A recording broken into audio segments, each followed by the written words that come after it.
Okay.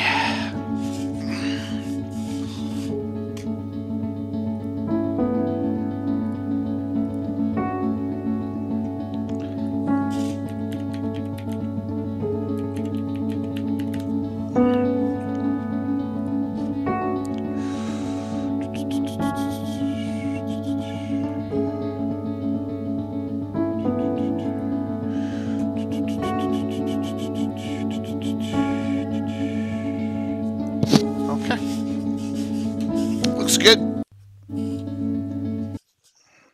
Hey, Mike. Hello. Back in 2001, when we first began working with Why not start with he pitched this wonderful series of books to us. the one Anna can't hear? The Gygaxian Yeah. Fantasy World. And what he envisioned It's so was this funny. encyclopedic set of books for role players, writers, game designers, the whole lot of us that we could use in making our games, creating our adventures, Drag writing here. stuff for Hope publishable good content, to see you. whatever it may be. And there was really no end to what he envisioned this series to Set be. the giveaway He up. eventually published The Canting Crew, The World Builder, Living Fantasy, 7 volumes in total. We had another 3 that were ready to go to print, another 3 or 4 after that we were working on. So the series was really open-ended. We are bringing these back. That's what this Kickstarter is. We've got 7 books online ready to be printed. We've got another 3 Okay, I think I got everything here. Minimally out as we were working on them at the time. Those will be out definitely in PDF, depending on how well the Kickstarter does. Oh, good. I have a full coffee here, too, not a little quarter of a cup left. I got a full one. Yeah, a bucket. Yeah, something good. We're calling the Gary Gygax World My Morphit's up. And please give us your support. Share it around if you can. I'm not doing the individual shout-outs. I don't have the energy. Just don't have the energy today. We very much appreciate it. Now you've had a stream every day except Friday. Friday, Games. Join And tomorrow the fray. night, and then Wednesday, Thursday. Yeah, it's like crazy. Oh, wow. Yeah, it's nuts here. Wrong button. Hi, welcome to Gamescape 3D. There we go. Today we're going to be going over our release of our gigantic... Oh, no hydration? Oh, man. Oh, yeah, you need to... You gotta hydrate. All right, before we jump in and see how Maybe I'll this thing is put out a starting couple. let's look at some Just of make our sure everyone's like, smaller oh, he's features. not live. Get some of these figures out of the way. All right, you're going to have a folder in there called Magnet Face Cliffs. Those refer to a few specialty items that we have here. You can see this tree right here actually just pops right off. And after you pop it off, you can go ahead. So, I have a throw out door some. I'm not going to get to everyone, but I'll piece throw you out a can couple swap in here. there. I Yep. also While this just is have going a on, plain and cliff we got a face little you bit can of time. swap Not right. much, but You can pop in there. I saw I had the power to boot someone from chat. That Okay. was awesome. oh, good. So Yep, there was let's say someone who's you're trying to peddle. on an crap. adventure. Oh, I hate that and, stuff. Yep. You know, someone says a magic word, maybe that makes a door appear in the side of a cliff for you to enter inside. Yeah, that's or the worst whatever. stuff. So Getting this those. one right next to it is another swappable. It's not like one. we have a need. cave It's not like we entrance. need followers or viewers These or things anything like blend that. in It's real just well. that's just so. It is annoying. And And Hugely well, usually they top, they as you want can to sell see. things, so yeah. Yeah. Hugely So there we annoying. go. No cave. Yep. Cave. Just that simple. Okay. And then our last one is down here. Shells shoot. right here. This whole thing comes off. Having some problems with this. Okay. It and did there's it your in magnet reverse. I did faces it from on the the top. back. So You're also going to have open locks It's a lot everywhere harder. you have magnets. Most of the time you're going to want to use magnets. We're using 3 by 8 millimeter magnets on this. I needed something with a little more punch than the 2 by 6s I usually use. So you can see the open locks being useful in some cases. Mostly I think you'll want to use them on side-to-side weekend is almost connections over. potentially. Because you will get into situations and it will be a where busy the magnet week. polarity isn't set up correctly for what you want So. to do. And those open locks will override the magnets pushing away from each other. Hey, Rob, how you? you? You can use any 1/4-inch material. I'm using hardboard here. Rob, your Durgram's going to make a cameo tomorrow night, plastic, so just so you're aware. Plexiglass, no big deal. You got available. You could even use 1/8-inch material and shim it up a little bit, or double it up, whatever. So there's the hardboard I'm using. Okay, and these set right on top. I'll go ahead and move these out of the way so you can sort of see the front mechanism. Here, man. Oh, yeah, man. I was just... We got magnets all along. I forget what was going on. Just hanging out just the tops last of the night. cliffs. So I usually, when I do that on right Friday or Saturday, I normally just have my iPad and I put a stream on. Overlap coverage there. Support whoever we can. No problem. Hello, most cases, most spots, you're looking at up to 1 inch of coverage. So, you know, if you're within 1/2 inch, that's going to take care of it. What time we got here? And then we have magnets. These things just pop right in there and hold things into place. These, this one here is an earlier one. You can see I went a little deeper. I decided to change that for the one I'm releasing you, so you don't have so much 3D print coverage going back. It doesn't really interfere if you're just doing a cliff face, but if you form these things into an entire butte, that extra rock really ended up taking up a lot of surface space. So I'll trim that back a little bit. Yeah, man. So there you go. That's how those top plates hold into place. There are a few features that I'm not showing today that will be available in your kit. Each one of these cliffs will have a half version, so that's going to come out to about 135 millimeters. All right. On this upper print 657, we get rolling here. These tops. I do not have that available for the swappable faces, but everything else does have that available. I also have. Oh yeah, I forgot you had that wedding down here, right? Turning in, and I also have a what town was it in, Rob? Switchback. Yeah, Kurt. Enoch, Tresarius, can see you all.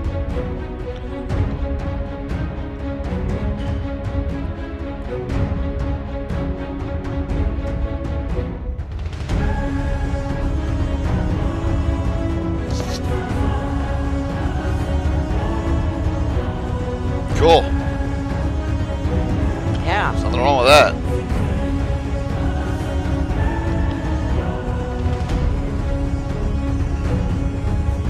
Sounds like a good vacation.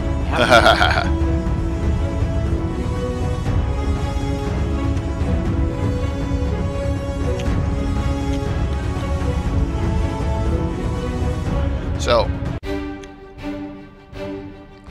here's my prediction, Anna.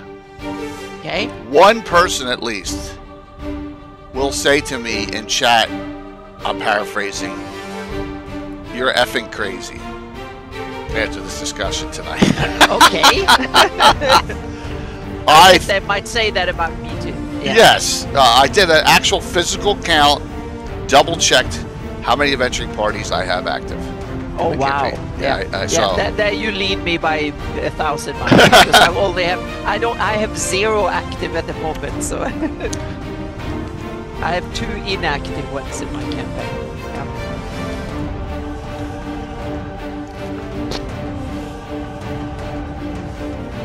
But we hope to get 1 active very soon. So good. Yep. After or now? Now. For me, now, active. I mean, I don't count inactive ones. Yeah. Crazy. Yeah, never bored, I guess. Yeah, I mean, that's a good way of looking at it, sure. Yeah. That's a good way of, yeah. Yeah, Armin, I have never been to Italy. I don't think Tim, Ever Mysterious Tim, was in Rome. He was in, like, right up in Pisa. Okay. Yeah. Italy is a gorgeous country with yummy food and wonderful people. So yeah. It's come live. I think one of the Oh, go One ahead. of the coolest little anecdotes about Italy is they have non-honking signs. Oh, you can't honk your phone? I mean, No, no, your horn? with your car. Yeah, so they have like a trumpet, a crossed over trumpet, meaning no honking. No honking. So I don't think I've seen that anywhere else except in Italy. Wow, yeah. Yep, yep, So, that's funny. Yep. so let's see here. We missed this. Rob, thanks. And Mentoray, thank you for the follow. So, the giveaway should be set. Classic D&D reprint. So, hey, Chris. All right. Let me start off with this. If you watched yesterday morning's GREYHAWK Kids game, where I had 8 players, I had Michael Zujak, his whole family here, Bill Mastercrafter and his son, and my son playing. And you were all shocked that the best player out of all of them was a 9-year-old. That's the way it goes. So That's awesome. yeah. So what a start. Yeah, absolutely. So it was fun. And then all you meanies out there that gave me hero points against them, that was hysterical. It started with Garner. Garner started it. Yeah, Garner. Yeah, Raskill did there. Yeah, against kids. Yeah, Raskill did. Scottish Jeff did like 3 times. Damn. You guys are rough. Yeah. But it was fun. Mm-hmm. Yep. Yeah, he's laughing now. So. Yeah, Jay, do you use the same rules or do you simplify it or something when you play with that? Okay, same. Yep. Mm-hmm. Get the same rules, but get them used to it. I mean, I go into imagination. That's true. What I do is I make sure that we're not doing anything like any crazy class things. Yeah. Right. Just stuff that's easy. Yeah. And then when I create the characters for them, it's almost like the tourney ones. They're Horn and Holes characters, but they don't have 500 things on their back of their sheet, which is an overload. Yeah. They got some base magic items. The spell lists and they start out low level and then work their way up. Well, they were playing 5th level characters. Oh wow! Yeah, they're playing 5ths. So like my son's was 7th because they have an existing group, the Gnarlyman group, and oh my gosh, that's the group I forgot. Holy jeez! So I got up at 1. I didn't even put down my GREYHAWK Kids group in other groups here. Because I don't log them in as official GREYHAWK adventures. That's the one I don't put in, so that doesn't like tick up a number. But beside that, so I got to remember that the kids Gnarlyman one would count. So, but yeah, it was a fun time. We had a real good time. Thank you for everyone who supported. We had some really big numbers watching. It was cool. It was a cool time. So I would of course do that again sometime in the future, along with all the other stuff I promised everyone. And so it's just getting to be crazy. Yeah. Now, just a real quick announcement. I'll do this at the end too. Mm-hmm. I'm on tomorrow night. On a non-standard night, Monday night, because I will have here in my house, in my basement, AJ Winters and Robert Hartley here playing. I'm picking them up in Philly in the middle of the afternoon, taking them out to dinner. Then we're coming back here and playing. Darling, Creepshow, Coco, and Korg are remoting in, and Bill Mastercrafter is the only guy from my group playing. Yeah, they're awesome. Yep. It'll be a good group. So Nuclear Meat will be here playing kind of with them having. They already have characters, each of them, from a previous time. So that will be tomorrow at 7, not 7:30. What we normally start on Thursday. It'll be 7. All right, Monday evening. Keep it rolling here, where I got nothing. So. Lurking is always good. I appreciate that. So we'll see you. Yeah, that'll be tomorrow night. It'll be another delve into what's Hateful Wars lore a little bit. Yeah. So it'll be fun. It'll be continuation of. I'm not doing anything like super crazy because they're here. We're not fighting Demogorgon or anything like that. All right, you know what I'm saying? The characters are 6th and 7th in that group now. So yeah. So. Club we had back in the 80s, the pre-cool kids were playing for the fun. And that's it. So, like, I look back in all this, and, this is by request. We want to do some campaigning and character and some group updates, adventuring groups. And I'm thinking to myself, it was a simpler time back then, back when I started in the 80s. I probably only had 6 to 8 characters. Like for mine, 2 of them played in Tim's game, right? And stuff. But now, there's 2,500 characters that PCs, NPC. It's great, yeah. But those times were those were fun times. They were very Monty Hall, but they were fun times. right? And I don't know how about you. You know, you had weekend whole sessions where you never slept, right? Oh yeah, we had back in the early days. We played. Early days we played often but not that long. There was in the mid 90s we had these kind of we didn't play often. We played like 4 or 5 times a year, and then we played weekends often. We played a whole weekend, and then usually in sometime during the summer, I guess, or not high summer, but early like late spring or early fall we played like 4 or 5 days long. No, so we rented a place and played almost for a week. We took a week a week off vacation and rented a place somewhere and just played for days on end. We did that. So we had like 3 4 times a year, something like that, because we all had busy careers and we couldn't Yeah. get away. So we took vacation and just did that. So that was a we did that for some years. So that was my for almost 20 years that was the norm. We played more like intense few times and played for. So I usually prepped for 6 months, and then we we had 4 days of playing, and then I went around and mapped again and kind of prepped for another 3 4 months, and then we had another couple of days. So it was like mini conventions just for us in that sense. Yep. Yeah, when Mark was away in the '80s, like when he was Hmm. like staying with his sister, like he was Yeah. staying with his sister in Fairfax, Virginia, and then we was out in Ohio. We do road trips out there and play the whole weekend, but we'd still Yeah. sleep. Hmm. You know, it's like, Oh yeah, yeah, we had I, one where we played. We often played 2 shifts. We played about 10 hours in those days. yeah, A lot of times we played like we after break we played from like 9 to about 2, and then we had a dinner, lunch break, dinner break, so to speak. Took a walk, and especially I had a female group we played in Stockholm for 7 8 almost a decade, and that was different. We often went to a hotel or a resort or something for 2 days. We usually had 2 day games, and we played for a morning shift, and then had and had a walk for a couple of hours just out in nature, whatever. And then we played in the evening, and we made a dinner as part of the game, so to speak. So we talked about the game, we cooked dinner, we got a part where we had like we cooked dinner, and then we played until the wee hours in the morning, and then went to bed, and then wee got up hours. next. Yeah. Hey, Oh yeah, like Skagit. 4 or 5, 3 or 4 in the morning or something like that. But those were very discussion heavy games. So but that was interesting. That was a lot of fun too. So very different from the games we played 20 years earlier when we were like kids group or teenage group, so to speak. You played every day in Christmas vacation except Christmas, man. Yeah, so Yeah. like Wow. back, we played a lot. Um, for years.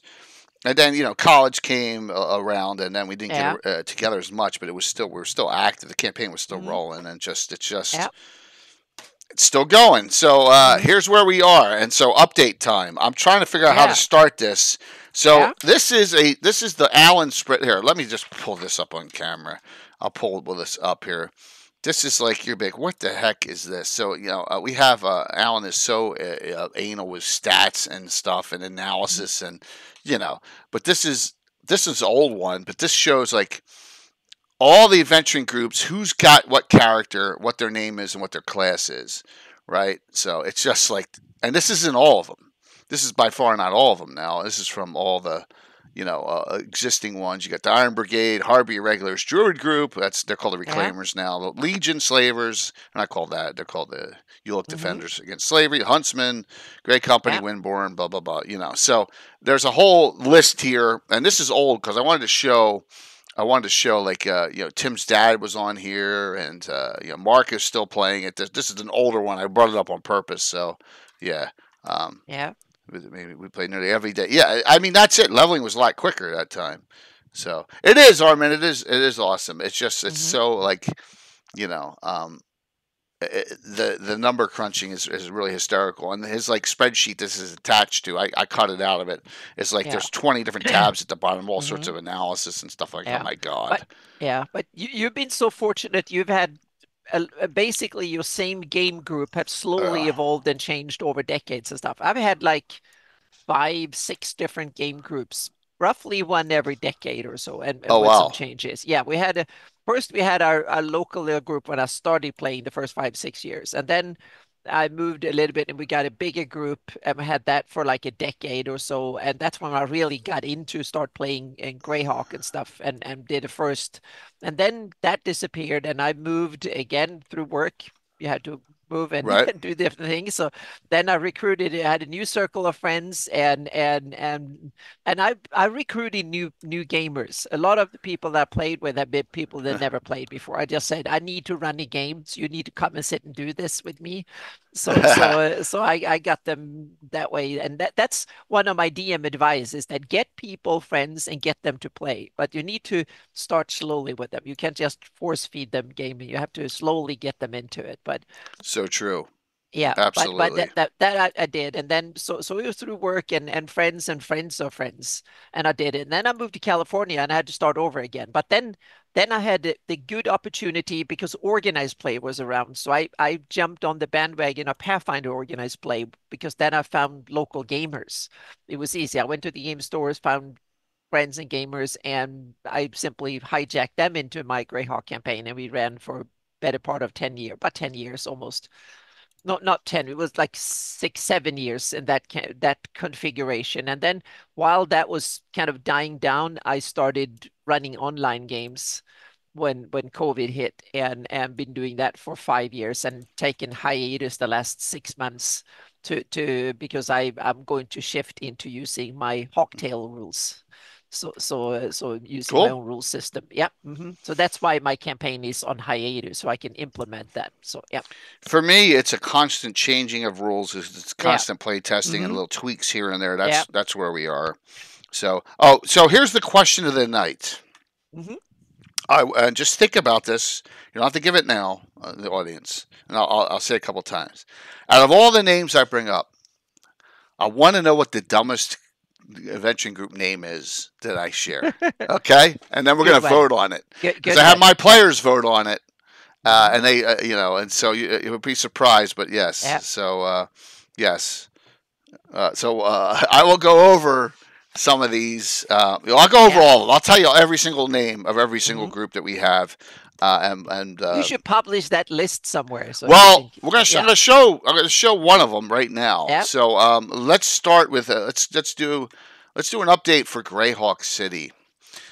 So that we can go and explain what is going on in GREYHAWK. Now, if you want to actually see a fan and published source place where you can go. Oh, Jay. Oh, there's Tim. Oh, sorry. Boom. Uh-oh. Wrong button. Or oh my gosh, it flips around. The scenes flip, which is really crazy that it does that. Thanks, Mike. This is from July of 2019. So I've only been streaming here a year. So this is issue 29 of the Earth Journal, and the article comes down here, and my gosh, where is it? It should be Free Swords of GREYHAWK City, page 27. So this goes to what, and this will explain. This will go into what happened yesterday with the kids game, actually, and explain. Show that were in here back then. So if we come to page 27, all right, this is my article on the Free Swords of GREYHAWK City. So that not thrilled with the title, but the title got changed, but that's okay. Excuses, I know. I always make excuses. So bunch of free, yeah. So this is the mercenary groups. Now, if anyone knows, there's in the GREYHAWK box set you have Fellowship of the Torch, and then in the From the Ashes box set you have this whole slew of them, and they're all listed in here. So what I've done is this is where we started with actually doing named adventuring groups. Then back in the day we had a pool of Knight Eula characters and just okay, we had this this group that, and as they leveled up, certain characters stayed together. So we kind of got away from that, tried to keep the groups together for flavor. Okay, that's art by Will. But this is the list as of this 2019. I'm going to show you the difference in it, which is not much, but so this ranks them. We do it just like you're in a hiring hall for MechWarrior on Solaris. You get your rankings on and positive notoriety and fame, highest to lowest. And there you go. And so there are published source ones here: Fellowship of the Torch, Corell's Arrows, Fighters of the Light, and the Iron Brigade's the highest. The Iron Brigade's the highest because they ran Return of the Eight and Free Tensor. Okay, big thing. They ran Expeditions to the Ruins of GREYHAWK. That's kind of a big thing, right? So, yeah, they've run some really huge adventures. They defeated the Mongrels of the Putrid Tongue in the Cairn Hills the first time. All pre-stream. That's all before streaming started. And so, and then I describe the ones that are my own and not published source here, and we just have a little discussion on there. But let me go to the very last one, and then we'll just then I'll show you the update. Here it is, the Gnarly Men. So the Gnarly Men are listed in the From the Ashes box set as the worst rated mercenary group of all time. Basically, it really says they're awful. So what happened in my kids' game with my son and Bill and his son, and then Tim and his son occasionally, they had to go rescue the Gnarly Men one adventure really early when they're like first or second level, and they all died. The Gnarly Men, they rescued one, so they're like, "What?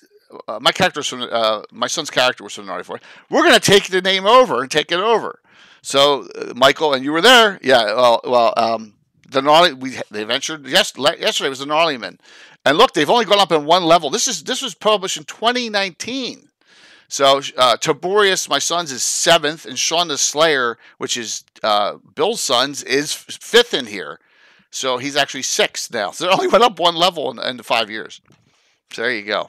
And then It sounds like my speed. Yeah. Well, I have to. No. How often are we getting together playing? That's the thing. That's the thing. Yeah. So, by the way, counting this group here, I have 28, not 27 like I put in the post. 28 active adventuring groups. Yeah. Cool. 28 different ones. So just note that that's where this comes from, and then they've run, and I've logged them separately. I think there's 22, 23 adventures over the course of since they've been together. So they did like 3 or 4 a year, something like that, maybe 5. Fun times, but yeah. So here's the original article that I published in Earth Journal, talking about all the Mongrels of the Putrid Tongue are mentioned there. Everything is in. Read it up. Read on it. It's Earth Journal 29. But if we go to the updated one, it's not that much different. But let me go here. GREYHAWK Mercenaries. All right. Yep. So you can see the Gnarly Men have moved up a little bit, and out of this, the Iron Brigade is PC. The Legion's PC, but they're actually stationed now in the Shieldlands. So that's why they've fallen. They would be like number 2 or 3 if they weren't. The Grey Company's PC, Vengeful Justice's PC, the Iron Fury's PC, and the Gnarly Men's PC. All the rest are, except for Cratch's Liberators, I made that one up myself for a long-term plot arc. All the rest are in either From the Ashes box set or the Fusigraph box set. And they interact with them. They do work for them. I never had group names. My GREYHAWK groups are still debating what their group name is. See, if they don't get a group name, I will assign them one, and they're not going to like it. So, hey, Chris, I'll get your books. Everyone's stuff that's from Thursday on is going out tomorrow. Just note, it's been a busy weekend, so trust me, I have everything ready to go out for tomorrow's mail. Anyone who won something that's hard copy.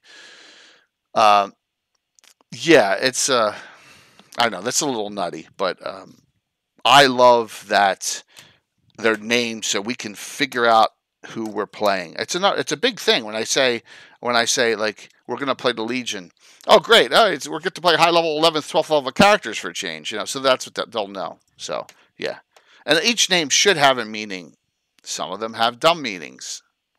Some of them have not stupid meanings, right, Anna? So that I don't think anyone's on this list is going to win dumbest name of all of them. I don't think so, but you never know. The Reluctant Heroes. See, Armin, you have to name the groups. It just makes it that way. You can also then put when you're advertising the Reluctant Heroes in an adventure blah blah blah blah, right? So there you go. Companions of the Hearth. That's nice. That's good. Our mercenary unit in BattleTech is the Hearth Guards. Raskol. There you go. They are reluctant heroes. So that's it. That's it. That's cool. So here's what's going on in GREYHAWK City. The number one thing is the group here, Iron Fury, which is a feeder group for the Iron Brigade. And let me bring this up now too. I'm trying to. I printed it. How dumb can I be? Here we go. So the year is here, and the number of the adventure numbers here. Okay, so showing you when in 2022 we started 938, and in 2023 is 985. Here's number 1000, and we are up to 1060. That's tomorrow. Okay, just so you get where we are in the whole course of things. So if I want to do, I go back here. I'm going to look for a plot line, and I don't even know where it is in here, but it should important. This is why we have search, Anna, right? I'm just gonna type important. There we go. You put it in digital, so you can search. Yes, some things. Importance of a Great Apocalypse Part 5. There we go. So that is my Doom Grinder remake with them. All right. So and then here, if Curtis was here, I would look up. I'd do this for him, and I go here and I type in sour load because he'd get a kick out of that. So sour load. There we go. Assistance to sour load number 997. And that was Vengeful Justice out of GREYHAWK. So we have a lot of adventuring in the Cairn Hills. Lots still going on in the Cairn Hills. The mongrels have kind of been put to rest. The main plot arc I had was years before I started streaming, and that was with the Crown. The Crown. It was like Tulsa Doom-like and all. I've talked about it multiple times, but that was well before. This is kind of, I'm redoing the Doom Grinder, but it's not a priority. Look, I haven't. This was number 1004. I'm doing it here and there when I get the notion to do it. It's not like I'm doing it as much as all the Altamira stuff. I've kind of switched a lot over to it. So GREYHAWK has some activity, but it doesn't have a ton of activity, if that makes sense. So yeah, and then you can just see every adventure is marked with the group next to it, who did what. So here, Assistance to Sourluck was the group Vengeful Justice. There you go. And it just shows you who did what. So the Importance of a Great Apocalypse is normally Iron Fury, which is the one we do the most activity with in GREYHAWK with player characters. Once in a blue moon, you'll see a high level thing I throw in. So, yep. Okay. So that's what's going on in GREYHAWK City. Not a lot since Expeditions was done, right? So they went through that whole thing. That was a major plot arc. How many people have actually looked at it or run Expeditions to Ruins of GREYHAWK? Because I don't even know where the book is. I know see, this is it, and I just got it out for this show. I don't know where I put it. Oh, here it is. Yeah. All right. So Expeditions, but we started this before we started streaming. We finished this right before, as a matter of fact. So if I go all the way back here, there, number 816, Expeditions to Ruins of GREYHAWK, Chapter 6. There you go, right there. So that is, and that's the year of the current campaign year. That's how far back. And we started right here, number 821 is when we started. So you missed it. But that went on for a year. These chapters were huge. It was a really mega series. Yeah. And it tied in a lot of stuff. I know the Underground Army is still a big bone of contention, but all the other things were pretty neat in it. So. Oh yeah, there's a lot of good stuff in that. There's a lot of good stuff in it. There's a lot of only subplots. a few missteps. I think the rest is great. The subplots are really good, and so that with GREYHAWK City. But I've gone a little bit away from it, but my kids group is still there. So that's GREYHAWK. It's probably the least active out of all. Well, no, that's not true. There's areas less active, but I love like this one here, Locating Lavashti. I think that was another one. She's a baddie in Expeditions. So yeah, there's a lot of sub adventures going on in that. So yep. All right. So GREYHAWK is active, but not like beyond the Doom Grinder missions I'm doing, and some stuff here and there. We're throwing a fun one here and there. Yeah, so and you can see the Doom Grinders out here. There's Sour Load in the Doom Grinder. So, yep, and that is on GREYHAWK. And we all saw that Castle GREYHAWK was like over here, right on the Schlei map. Moved a little bit. So we have Maybe. to, when I update, I have to start thinking where I want it, because Gary originally visioned it on the eastern side of the city, I think. Right. Yeah. And then I placed it here according to, well, what was the prevailing theory in the book you showed, that it came in the late 90s, early 2000 with those products. That's where it was placed here, and now it's getting moved. But it might simply be that they wanted a certain distance between the icons so they are readable and easily. It might be an issue like that. It might not have to be with actual location. It might just be that, well, they didn't know how big the symbols were, so they just put them there just to, or something. So yeah. So each of these should have like a picture of all the figures for the most part. So there you go.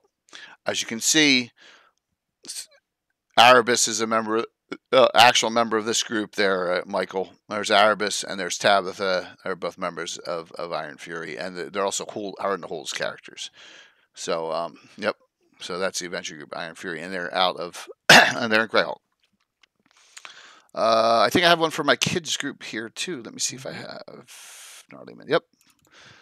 So a little bit smaller, but yeah, some older pics when they took them all. Yep. What do you mean by cartographic, not geographic? I get you, Willie. Yep. Mm-hmm. Yep. That make the simply idea. You want a cool looking map, and you don't think that much of the actual geography. Yeah, that makes sense. Yep. That makes some sense. Oh yeah, a lot of and to be honest, a lot of times the publisher just want a cool map that draws interest and stuff, and don't. Yeah. Mm-hmm. So BB, here's a great question. Now I'm going to tell you this right now. We have probably of our PC minis, 50% are before we streamed.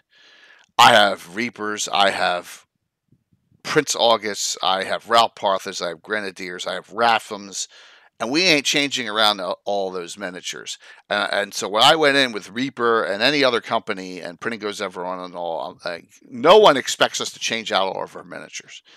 Just can't do it. I mean, it's just like why I have Portrait Workshop for all the character portraits instead of having an artist do it. How could I pay an artist a reasonable rate to do 2,500 characters? Yeah. I'd be bankrupt, right? So it's just like, so they know that they're not. There's no exclusivity. You can never have that in a game, adventuring game. Now there are, single and throwing on my house, There is one company that kind of requires it, and we won't go into them because I don't partner with them. But so I'm not doing that. I can't. It's too much, way too many miniatures. Which is, it's a compilation. You accumulate, and so too much. But Santa, what are you doing? Anything in GREYHAWK not at the moment. No. But on the other hand, what I do is that right now all the adventuring is in Shieldlands, or up until a couple of months ago, and will continue again in a couple of months. That's the plan. So okay. and at virtual GREYHAWK Con and stuff too. So that will tie into my campaign. So that's Shieldland. But what I do is that the whole world goes forward in the time that my campaign has gone. We have gone forward, what is it, like a bit over a month in game time, or I think about 6-7 weeks since I started my Shieldlands campaign. That's all that in game time we've managed to do in in like 5 years. It's a few months in Okay, game that's time. fine. That's it. So what I do is that as the clock tick forward in the campaign, I need to update the rest of the world. What's going on in GREYHAWK? What's going on Mhm. in over in Devon, in wherever city. So I don't do deep dives everywhere, but I do the what are the big political events? What are the stuff that happens, calamities, and are there any new wars being started, or secret deals? Is someone getting murdered, and a regent getting sick and ill and die or whatever? All these kind of major things. So I posted, and it should be public now. So I posted a latest. I haven't done any public ones until now because I thought it was a perfect time to start entering in that, and I call it rumors and reverberations. So it's an R&R. Oh, nice. Yeah. So for my campaign. So hello, cuties. So that will be. I will try and do an ongoing every. It will not be super, but it will be maybe once a month or so on my Patreon. I will start putting down the political happenings and little rumors and stuff that I kind of come up with in order to these are a lot of hooks for future games. There are hooks for other things that might affect the Shield Lands, for instance. So there are some crit wall events that happens around the Needfest. This is Needfest 599. So it's we are on Needfest 4th is the day we're on, so to speak. So this covers Needfest 599. And if there might be some mentions of places and stuff that don't exist on any public maps, so I'm going to post a link to my campaign map too, which is Cool. recommended to use when you read this, because I'm using my own campaign version of the map when I'm going over this. So so that's the some of the stuff. So in Grand March, for instance, there was some elves, party of elves being sighted that moved north along the Watch Tower Road, and they were very secretive. But people liked them because they were wealthy and they tipped really well at all the inns. So the locals were very happy with them traveling through. And then it's all the kind of political happenings at the Need festivities at Critwall. Interesting. Yep, Our, which is basically Belvoir is it's two themes. One is that Belvoir is looking for an heir, and it looks like he wants Katarina to be his heir. oh, Anna, Yeah, Anna. that's the one, or she wants to be his heir. It's not official yet. It's all the political pundits. They are starting to the rumors are swelling and blah blah blah, so to speak. And it's also the end of what I call the Furiondian reconstitution. He have upgraded all the Furiondian provinces because they used to be baronies and viscounties and stuff, and that doesn't cut it. Burundi is a full kingdom now, so they need to be full provinces, meaning they need to be earldoms and counties and stuff in their own right. So he has upgraded them to full provincial status, so to speak, not local nobilities anymore. They are not a province in the Great Kingdom; they are their own kingdom, and that was a biggie. Oh, did we? No, good. We are still here. So Yeah. here's a unique. Well, I don't know if it's unique. Here's a main difference between what you do and what I do. Yeah. Even though you're not adventuring there, you're macroing everything. Oh yeah. I still that the world needs to go forward because all of a sudden the characters are going in whatever direction because I'm not forcing the players to go in. They might go and start having something to do, and the rest of the world, I want my players to feel like their characters are in a living, breathing world where things happen Right. and so on. So when they are out walking along a road, traveling somewhere, they meet things that happens, and there are bandits or Right. calamities and refugees or monsters going and all sorts Yeah. of stuff, things that go on, so to speak. Those are instead of random encounters, they are semi-random because they tie into the bigger picture, and it's also things for future campaign hooks is like the elves that are moving through Grand March. That's the lead up to my next campaign that I plan to Okay. do. So it's me planting little things, preparing, and when I do the prepare, I was like, okay, what's the situation now, and where do I want it to go what could be a cool, interesting situation to put the players in. And now I get a chance because as long as the players aren't there, the story is all mine. I decide everything.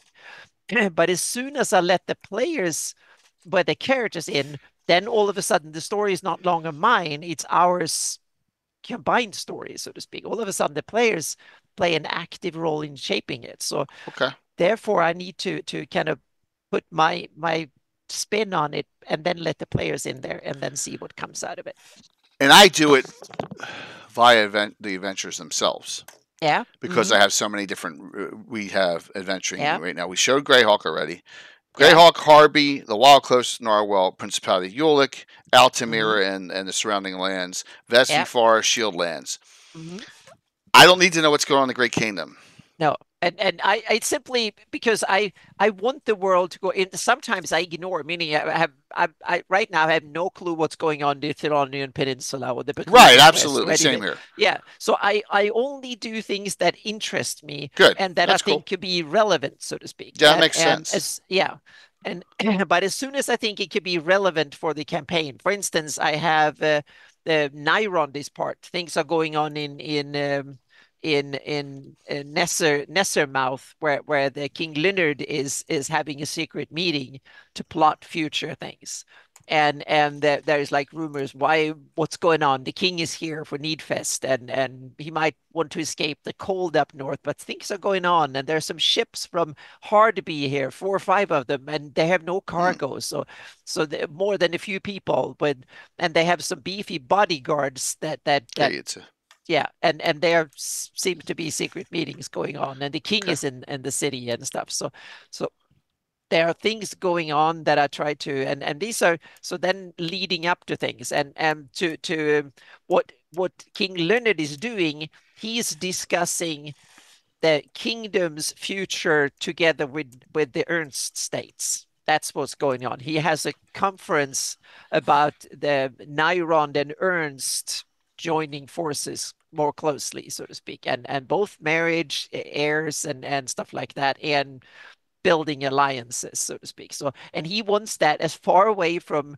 IUs and the Ernst as possible, and so they can sit in secret. So they took a nice cozy city as far away from their capitals and all the political spying eyes as possible, so to speak. And that Hardby is there is because they are there to guard their interest, because they could sense something was on, and also King Leonard didn't want to. He needed a real reason, or like he needed to say a reason for the meeting. So the real reason is that he talked to the Ernst ones, but then he needed to fake a reason, and that's so he secretly invited GREYHAWK and oligarchs to come to the meeting so they could discuss trade deals, and then that and have that secret, so people can, so even if they're down spying, they might discover that, oh, they're oligarchs from the city of GREYHAWK. So there's like a double secrecy to it. So that's something you can realize. A lot of meetings in the real world is that the secret that if you first they have a public reason to be there, and then there's a secret, but the real secret is even behind the secret, so to speak. So that might be double secrecy. So Leonard is weaving his things, and the city of GREYHAWK is sensing that something is going on, and they're very keen on the oligarchs are keen on, because Nyrond and the Ernst state might be so strong in trade deals and stuff, and they can also span from Nyrond, from near Döv area all the way down to the sea.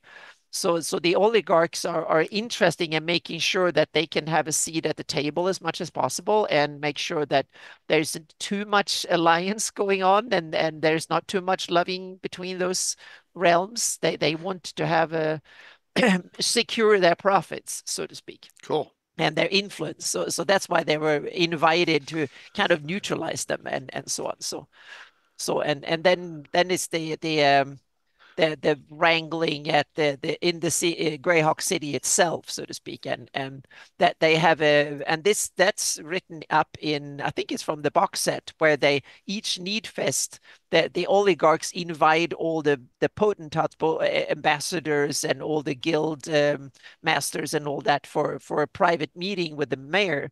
And that's basically so they can bribe the mayor and the oligarchs to get a seat at the table next year, so Sure. to speak. So yeah, so Cool. so that's an important thing that's going on, and so on. So that's a part of it. But that's me kind of reiterating, and I try to always weave in lore, so I build Right. on what's written there. I try to not go against it. I try to build from it, so Well, to yeah, speak. absolutely. It's Mhm. hard to do sometimes, but Yeah, it's just yeah. it's I try to. Yeah. Mike suggested you should put out stuff like it says Living Greyhawk Journal. Well, Mike, the best thing to do is do it in either visions Oh, yeah, yeah. exactly. I need So to write them up right, a bit longer and more regular, so to speak. And these could be expanded on and put together into bigger ones, so to speak, so you can have it. So yeah. and here let's go over some of these. So Yeah. Ed's are all theoretical, and he made them up, which is really cool. Mine are for my Yeah. campaign, Mhm. and this will help a lot. So we come down here.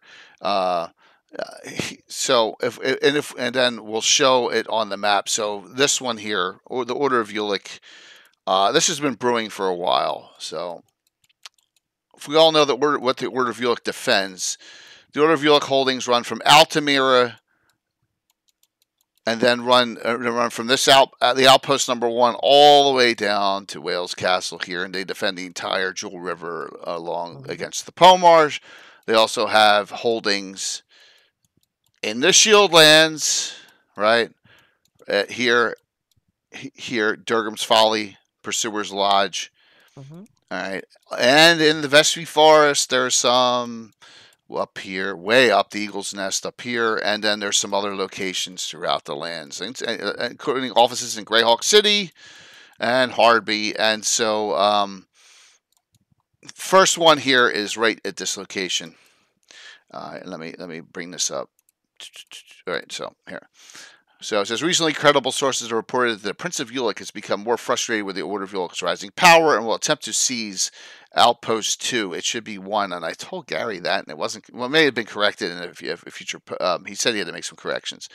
Located a few days' march from Thunderstrike, this keep marks the southernmost of the fortification defenses on the southern side of the Jewel River. So this is a long-term plot arc. So yeah, when this happens, all hell will break loose. So I'm looking forward to this one. But this will be when I'm really in a rotten mood and we want to do some real high level adventuring. So Yeah. that's one that's upcoming. All right, the Dark Brotherhood. Now, if you don't know about the Dark Brotherhood, they have nothing to do with the Scarlet Brotherhood. Thank God. So it's my own creation. They're mentioned in the Crypts of Istaris. I think it's Dungeon 10. And so someone came up with them. And you may have seen some of these. So we're talking the Dark Brotherhood's machinations has always been on eliminating Selene, and so they are all secreted throughout the Welkwood, the Sis Forest, the Pomars, Highport, all over the place in here. And they, agents of Heisi, the god of evil, and Leviator, pre-having Greyhawk deities. That's how old the organization is. And they can worship some other evil gods too. So here you go with the Dark Brotherhood. Let me flip back. There we go. Holly, the Grand Priestess of the Maiden of Pain and supreme leader of the secret organization, has changed her tactics over the last few years since the defeat of the Order of Ulick at Battle of Watchers Towers in the Pomars. I live streamed that very early on, so you can watch that. Multiple adventures. There's miniatures all over the table, dead. It was pretty fun. So they've been testing. This is kind of on the Scarlet Brotherhood does something similar, but they have been modifying resilient monsters. And so you've seen these in my adventures. The Pox Troll is like their coup de grace variant. They can also spread a deadly rotting disease. So, but unfortunately, they got out. So now these Pox Trolls have spread a little bit. You can find them in areas of the Sis Forest and some other places. Yes, so there you go. You've acquired hydration. That's good to hear. Very good. We'll come back to that in a second. All right, let me bring this up here, the map. All right, next. Can I put in? I have a happening in Ulik too. Okay, Can I what's put up? in it? Haven Hill? Yes, it's the story about how the Principality of Ulik is now the Kingdom of Ulik in my campaign. Okay. Yep, Prince Olinstad can end his career to be crowned a proper king. And he's now a royal sovereign on par with all the other royal sovereigns in GREYHAWK or in the Flannies. Wow. Yep. So it's some of the diplomatic machinations behind that part, so to speak, and his opinion about becoming a king is that now he needed to let go of some of his Hey, ungrateful Patrick. Western subjects, meaning the humans that live on the plains that just complain about the dwarven rule. So he can letting go of some ungrateful Western subjects and being paid twice for the pleasure and to not having to listen to their grievances. So that's his was his motivation. And in reality, it's a lot of diplomatic cow wrangling or horse trading in the background there for that to happen. And it seems to be that the elves are on top of what actually happened, and they are the ones that benefit from it too. So yeah. Interesting. Mm-hmm. So it's part of some diplomatic going around the. It's a little bit a combination of music chairs and Game of Thrones. I'll say. Yep. It's never happened in mine. I got him as he's a real jerk in my, and it's going all the way back to 1980. Yeah, I have him as a half a jerk, so to speak. Okay. He's starting to be old, and like a lot of people say that old rulers they ramble, but just make sure you give them. They're usually if you sit and listen to their ramblings, it can be very profitable for you. So Okay. when old sovereigns ramble, so yeah, and the elves make good use of it. So they are and when then the other thing is that an unnamed representative from Instad under the moonlit skies admitted that the deal that given the dwarfs lords earthly riches, human emperors more lands, and the Fey court more friends without having to pay in blood is an evening worth celebrating. Yep. That was his kind of assessment of and the Kingdom happenings. of Keelan doesn't care. No, they care because the Grad School is expanded. He's the one that paid for it. Yeah. So that's the whole deal. Yeah. So Right. so the Grad School the Duchy of Grad School is now 1/3 bigger. Okay. Or almost half bigger because What? they are the ones that got the land grab, so to speak. So they got land, lots of land that they had to pay for, but they can now say that we expanded and we are much bigger. So Keel land is much bigger than it used to be, much bigger, but significantly bigger.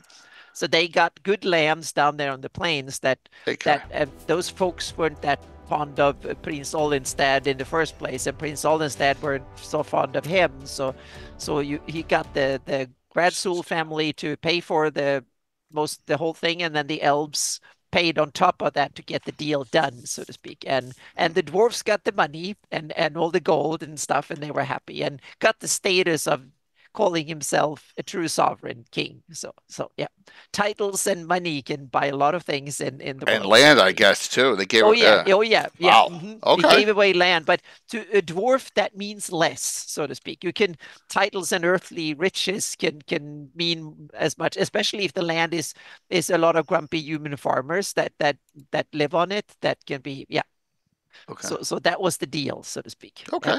Mm-hmm. Excellent. Hardby. Yeah. So, adventuring groups here in Harby, we have a lot less of these. The top 3 are PC groups. The bottom one that was destroyed, Marco created for me, and they were kind of meant to die off in the war between Michael Baton and Alita Norbalos, so they were all eliminated. The Fighters of the Light's like a franchise off of the Fighters of the Light in GREYHAWK City, and then the other 2 are smaller groups that are mentioned in other publications. So Harby is a fun place, and we are doing an adventure out of Harby starting Thursday. I don't think I have any Harby rumors here, if I recall. Let me just see here. I don't think I have any. No, none here. None here. All right, so I've been working on this for a while, prepping this up. Here, let me go to a bigger screen. So, and this is Carlos's Thicker Than Water, right? And that's, I guess that's Slippery Keta, Sly Keta, he calls her. So it's going to be a water-based and a land-based adventure. This is actually 3 years old already. Carlos did that in 2021, so I'm going to be running that. Ever since the war ended between the forces of Alida Norbalos and the Church of Zilchis, it's been rather quiet, and we just have normal adventuring, nothing on a grand scale. That was big enough. All the warring that went on there was big enough. A lot of people got killed. A lot of people, innocent people, got killed. And those adventures were crazy if you saw them back into the day. And we're talking though, but like this year 2 of me streaming, so we're talking like 4 years ago. So a lot of you probably missed all that, but they are available. But it's just like it was nuts. Other than that, I want to get back to some things with I want to continue the storyline. There's not enough water-based adventures, and this is the place for us to do it in our campaign. Is the Woolly Bay, going in the back time of Harby Irregulars. They actually did the Gross Tower of Inverness. So if I go to my adventure log, and I type in, I bet you it's under 800 Ghost Tower. No, it's Ghost of Mistborn Ghost Tower. There it is. 634. I'm sorry. 634. We did it. Do I have a year marked on this one? I probably wasn't marking years till later on, so I'm not sure what year that actually was. So, yep. And that was the first group we did in Harby, where I actually finally ran Ghost Tower of Inverness. Did not run it until that time. So there's 3 groups running here. I'm actually sure not what group I'm going to use Thursday yet. I'm pondering. I'll worry about that after tomorrow night. Tomorrow night's huge. So, but once again, Harby is another place that there's a lot of different things you can do. There's a lot of backstabbing. There's a lot of intrigue going on. There's, hey, darling, you can take Harby and you can make it Harby trying to get free of GREYHAWK if you have it that way, or having stuff against the slavers is always big. We do that. What's up, Chuck? It's good to see you. I hope you're doing well. But for us, I'm a little less, once again, vested over here, but we're going to be here for at least a month. I have a feeling this Carlos Adventure is going to take at least 4 sessions. That's a guess. So that'll be fun. That'll be a lot of fun.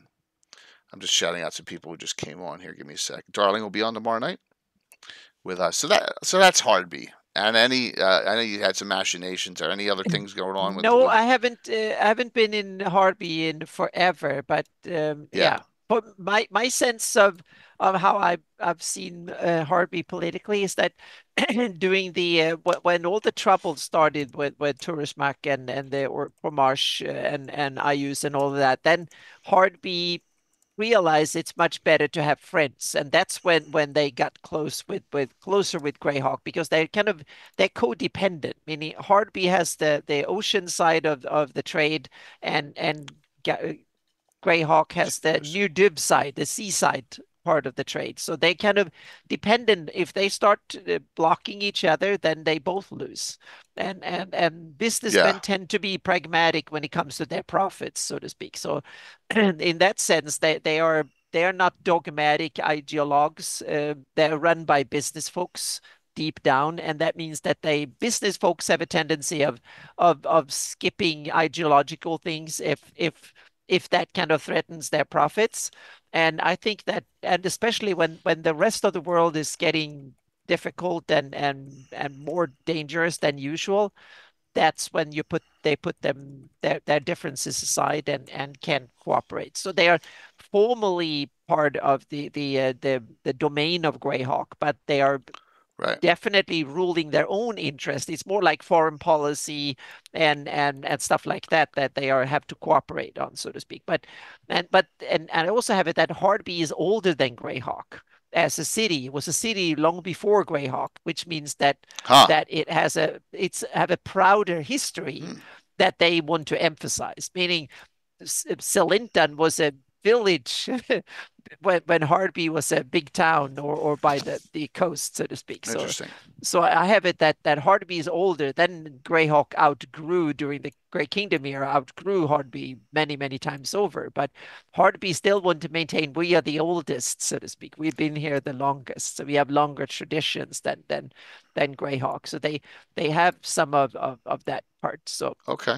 yeah, so it's not a one-sided that Agent. Greyhawk has conquered Hardby. No, they both realize that it's much better to stay friends and to do business together. That it benefits them both. So they try to that it's a marriage of convenience, not love, so to speak. It's yeah, but they don't go around murdering each other's oligarchs and stuff like that. They genuinely try to cooperate. So it's trust but verified kind of marriage in that sense. Yeah. Rob, you would think it was strategic, but it doesn't seem like it is to many people. I don't get it. I don't know. No. It's yeah. So here, so the group's here.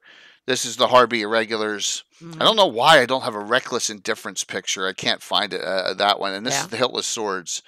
But Phantom MJ, to me, it's that it's them together. Hardby and Greyhawk together is the most strategic location in Greyhawk, and that's the thing. They're kind of half the key each, so to speak. Each of them by themselves is only half the strategic value of both of them, so to speak. So together they are worth enormous a lot of strategic value, but individually they are less than the much more than the sum of their parts. Together they are really valuable. So we have two. Oh, sorry. No, go ahead. Nessamouth and the is another one that I think is very undervalued. That I think will be a very strategic location. And the other one is Thornwood up in the Thornwood Gap. The Thornwood and Nessamouth and Greyhawk are and Rossies as a city. Those are locations that are very strategic, so to speak. They have access to vast areas and stuff. But Nessamouth and is a very underrated, and that's why I put it in my rumors, because the new king Leonard, he realizes that the value of Nessamouth, so he's going to invest. So yeah. Going up to the Vestry, we only have two groups up in the Vestry. We have one that's Druids. They actually have a grove within the Defiled Glades, so they're called the Reclaimers. Once in a blue moon, I'll run them. Also, we have the plot line that occurred in our Vestry campaign was that for some reason something happened. And any druid, full druid, in old school druids, when you become the druid named level is 12th, every druid disappeared in the Vestry at one point. No one knows why. So of 12th level or higher. So now there's the factions of the druids fighting amongst themselves. And then way up here with the Battle of Withayus, we have the Eagle's Nest, which is, we just call that the Vestry group. Because this group is well before we were doing names. These are all characters in the 11th, 10th, 11th, 12th range up here. Bill's character has this is his keep. So we have and that's Alanor Moonchild, and he's also a Knight of the High Forest, a Knight of the Holy Shielding. Not a Holy Shielding, not of the Heart. So we actually have Knights of the Heart interacting up here too, which is cool. Cool. Yeah. Yeah, but it's one we don't go to that often. As much either.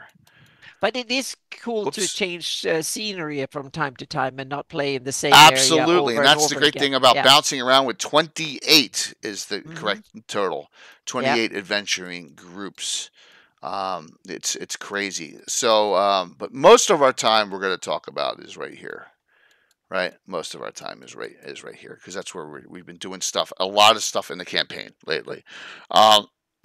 Let's start with the rumor page. They'll go back to this. Yeah, and I think it's a good idea to put some of those rumors in the articles. Yep. All right. So, some of you have seen this, as a matter of fact. this one rumor here, and it says the Bounty Hunters Guild of Altamira, which has been in existence since I've had a Bounty Hunters class and since Altamira has existed. Have seen multiple groups of bandit dwarves. There's two named ones. The Highwaymen is one, and the Sealed Fates is the other. And they claim to hold letters of marque from the Prince of Ulick, so they can raid at will. Yeah. It's believed the Prince may be using these groups to harass the free city of Altamira. The Bounty Hunters Guild is considering what direction they should take when capturing these bandits. Killing them in captivity may lead to consternation from the dwarven inhabitants of the city. However, releasing them will lead to continued raiding. The grandmother of Bounty Hunter Sharice, also the mayor of whose picture is in the Altamira book, is pondering her choices of action here very carefully.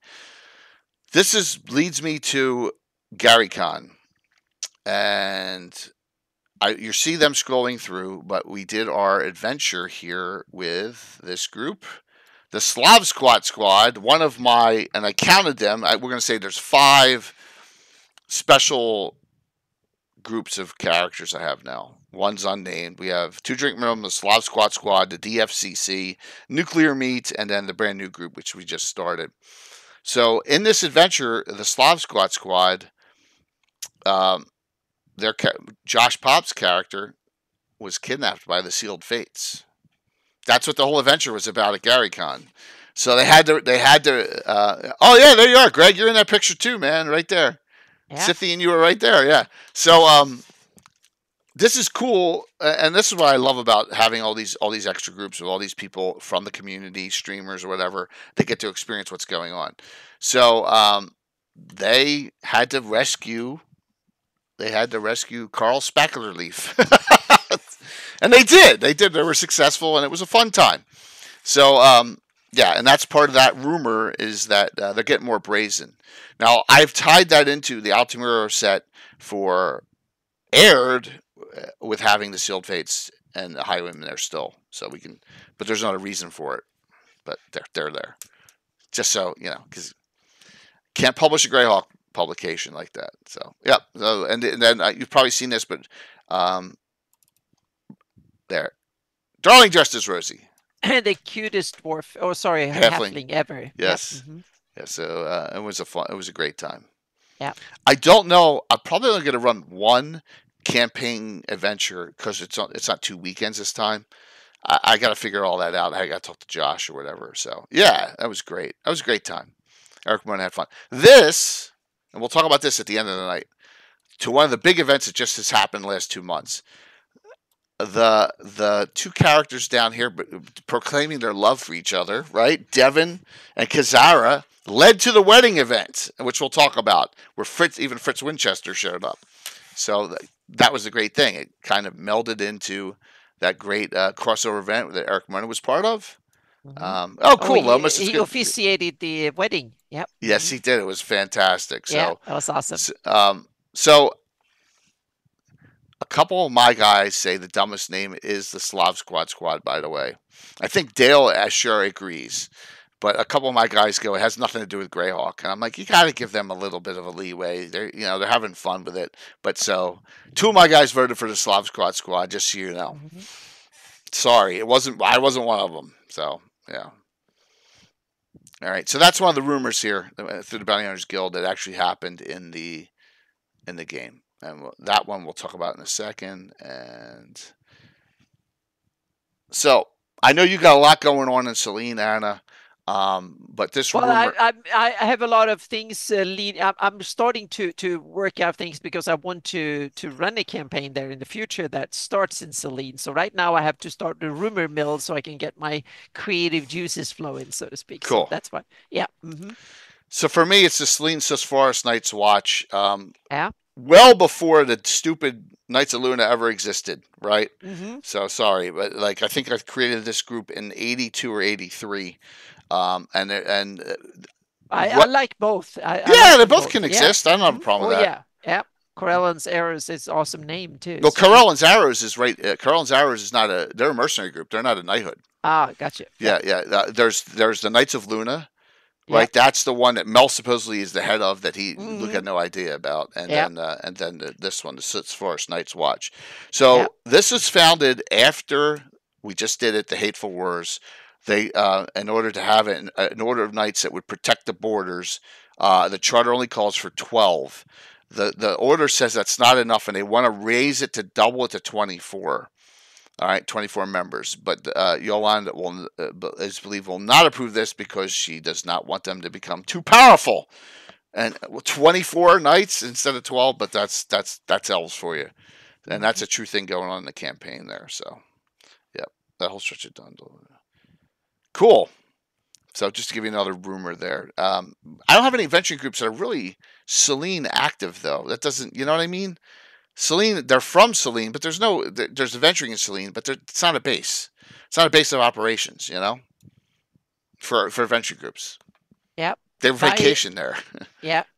My idea for a future Elven campaign is to start them out as Elven teenagers, like 80 or 100 years old, when they have to become part of society, so to speak. They need to start earning their keep. They need their military training, because I have it that military training is kind of compulsory. You can pick what you want to serve, but you need to be able to serve in some capacity.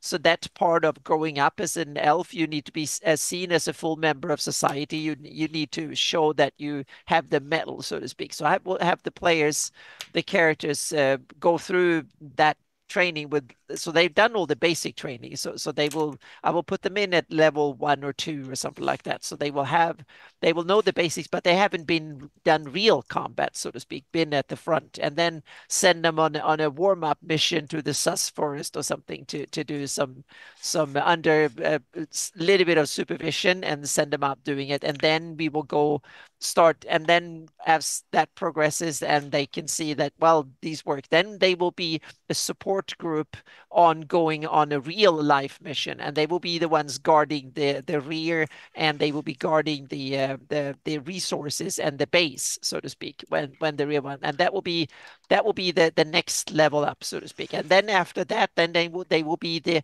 B force. They will be the company force on going on a real mission, and then that's when they will be like 5th, 6th level or something like that. And then when they are reaching 7th, 8th, 9th level, that's when they will be the lead force, and that's where I hope I can end the campaign with them being Cool. mission lead, and they will be the one leading a mission and doing it themselves, go somewhere. And my idea is either to go down to the Pomarsh, but I think I will send them into the Valley of the Mage and Dim Forest and that area to clear up there. That's my because I have ideas of what I want to do with that. So I'm probably going to send them there on something when they are high enough. I might send them on a Pomarsh thing first. And so there will be probably a 2 or 3 year training we will simulate in a campaign, hopefully about over 40 sessions or something like that. Oh, 40, cool. 50 session to do an Elven campaign. Yep. I can't find my Altamira book in PDF. I know I have it. Yeah. It's just like I was going to reference some Yeah. things So in so there. that's my plan, so to speak. So now I'm starting to get the rumors. I want to see what villains, what areas to develop, and what the what NPCs and what kind of new monsters. And now I'm doing the rules for this too. So Right. that's the thing. Yep. So they're going to be all elves?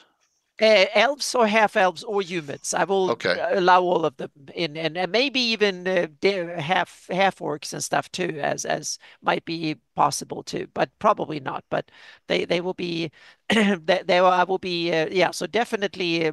Everything from humans, maybe gnomes and halflings too. So I will probably be more open to others in that sense, because anyone who would go on that mission, and I can definitely see that the elves recruit loyal half Right. orcs if they can find them to go on mission to Pomarsh and stuff. Definitely. Yep. That's cool. Yep.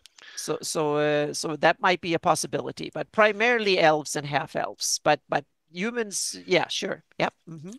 Yeah. And So others the too. the Yep. brand new group that we just did 2 Saturdays ago, Yeah. she that's wrong. I can't find it. That is weird. I don't know where I put it. It's got to be in Uh-oh. here somewhere. It's in here somewhere. I can just always just download it off I of Troy's site too. I was just going to say, yeah, it's available. Yeah. I'm just gonna do that for the time being. It's just weird. I can't find it. But yeah. They're both half elves, but they're 25 years old. So Okay, that's yeah. really young for, really, really young for half elves, and that is, I don't know what it is. Um, yeah, you would think I'd just be able to find it immediately and type it up. It's just it's crazy. But I have. You're right. I have some kind of crazy thing going through my head, and not all there half the time. There, Ben. So yeah, exactly. All right, Getting old. getting old or getting something. Yeah. Mm-hmm. So the majority of the adventuring groups are in Altamira.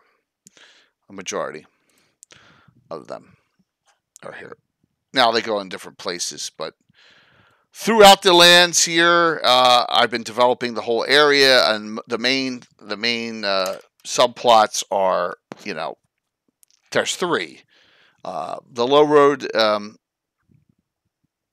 investigation, the battle with the son of Orcus, right? And the last was the prep and the before and after for the Hateful Wars. And this is all the stuff that's going on regularly. So if you look at all the adventure logs, and we'll just do the last year, and you go through, and we start here. We start from here. All right, so the 1,000 through the last 60. Tomb of the Lizard King, the Omega Patrol. I think that's the dumbest name. Sorry, Tim, but that's the dumbest name out of all of them. So we did that, and then you go out. It's Altamira. No, we haven't gotten Narwhal. Narwhal's the newest. Here's a Greyhawk crossover, 2 squats minimum. That's funny. So that's Iron Fury there. But then we start going Hiltless Swords, Harby, and then you get more the Greyhawk crossovers. A lot of those are in Altamira, by the way. And I should have put that down. I just put down Greyhawk All Stars, but most of them are in Altamira. It's where we're out of. Like, here's an open one, and it goes on and on and on. And here's the Gary Con missions. And then Nuclear Meat starts showing up here at this point. You also have the DFCC, and then recently, here's the wedding event, right, which was Slav Squad and 2 drink minimum, right in Altamira. And then the Hints of the Past starts. All the pre-parts, the 24-hour one, and then part 5 is tomorrow. Yay. And all the other stuff. We've been doing more and more and more of these adventures with outside people, which is cool. So let me go to this. Where's my... Here are the mercenary lists. There are 1, 2. There are only 2 NPC groups here. These are all player character groups. The Ulick Defenders Against Slavery. It's a bunch of Knights of Ulick. That's what we call them. The Night Stalkers, big group. The Huntsmen, the Omega Patrol. The Omega Patrol went back to the Temple of Mental Evil. Not the Return to. Never in a million years. 2 drink minimum there. Look at how high 2 drink minimum is. Wow. They're really moving up. They're 5th. Yeah. The Reborn. Here's the Slav Squad. Theo's Heroes. That's the one I named out of spite because they wouldn't give me a name on purpose. And Theodore Craxus is a jester, an NPC. So he said he went to the Mercenary Guild Hall and he said, well, we're going to call it this instead. And that's it. They got stuck with it. And it's stuck. So, yeah. The Windborn, that's a newer one. Here's the DFCC, the Dual-Fisted Communist Checkers. That has a lot of... Yeah, that is... Rob has his character, and Skarn's in that. Yeah, Nuclear Meat. And then that Fighters of the Light in Altamira, that is NPC. The Altamira Enforcers, you've always seen them. They're like the dumb ones. They're like the gnarly men of Altamira. And then the new group, Unnamed. So, No, you don't. You don't find out what you became of Thrommel in Return. You find out what became of Thrommel in Temple of Elemental Evil when you free him yourself. If you didn't do that, that's shame on you. So yeah, yeah. No, don't start, Josh, or I will pretend that I will pretend that at Gary Con they did not rescue they didn't rescue your character. Just yeah, you like that? Really? Well, comma. Sorry about that. You know, the ads are being run. Thank you, Lomas. Dun, dun, dun. So, how many you got here? 1, 2, 3, 4, 5, 6, 7, 8, 9, 10, 11, 12. There's 12 adventuring groups here. 12! Holy jeez. All fun. It's a blast. So, if we come here, the mongrels of the Putrid Tongue are in the Altamira area now. They were in the last adventure for the new group Saturday, and they wreaked some havoc, and we had some fun with it. So, it doesn't say that here because it was kind of a surprise I threw on them, but it's in here. It just talks about they're looking for the panacea of breeding an orc with an elf, still to this day.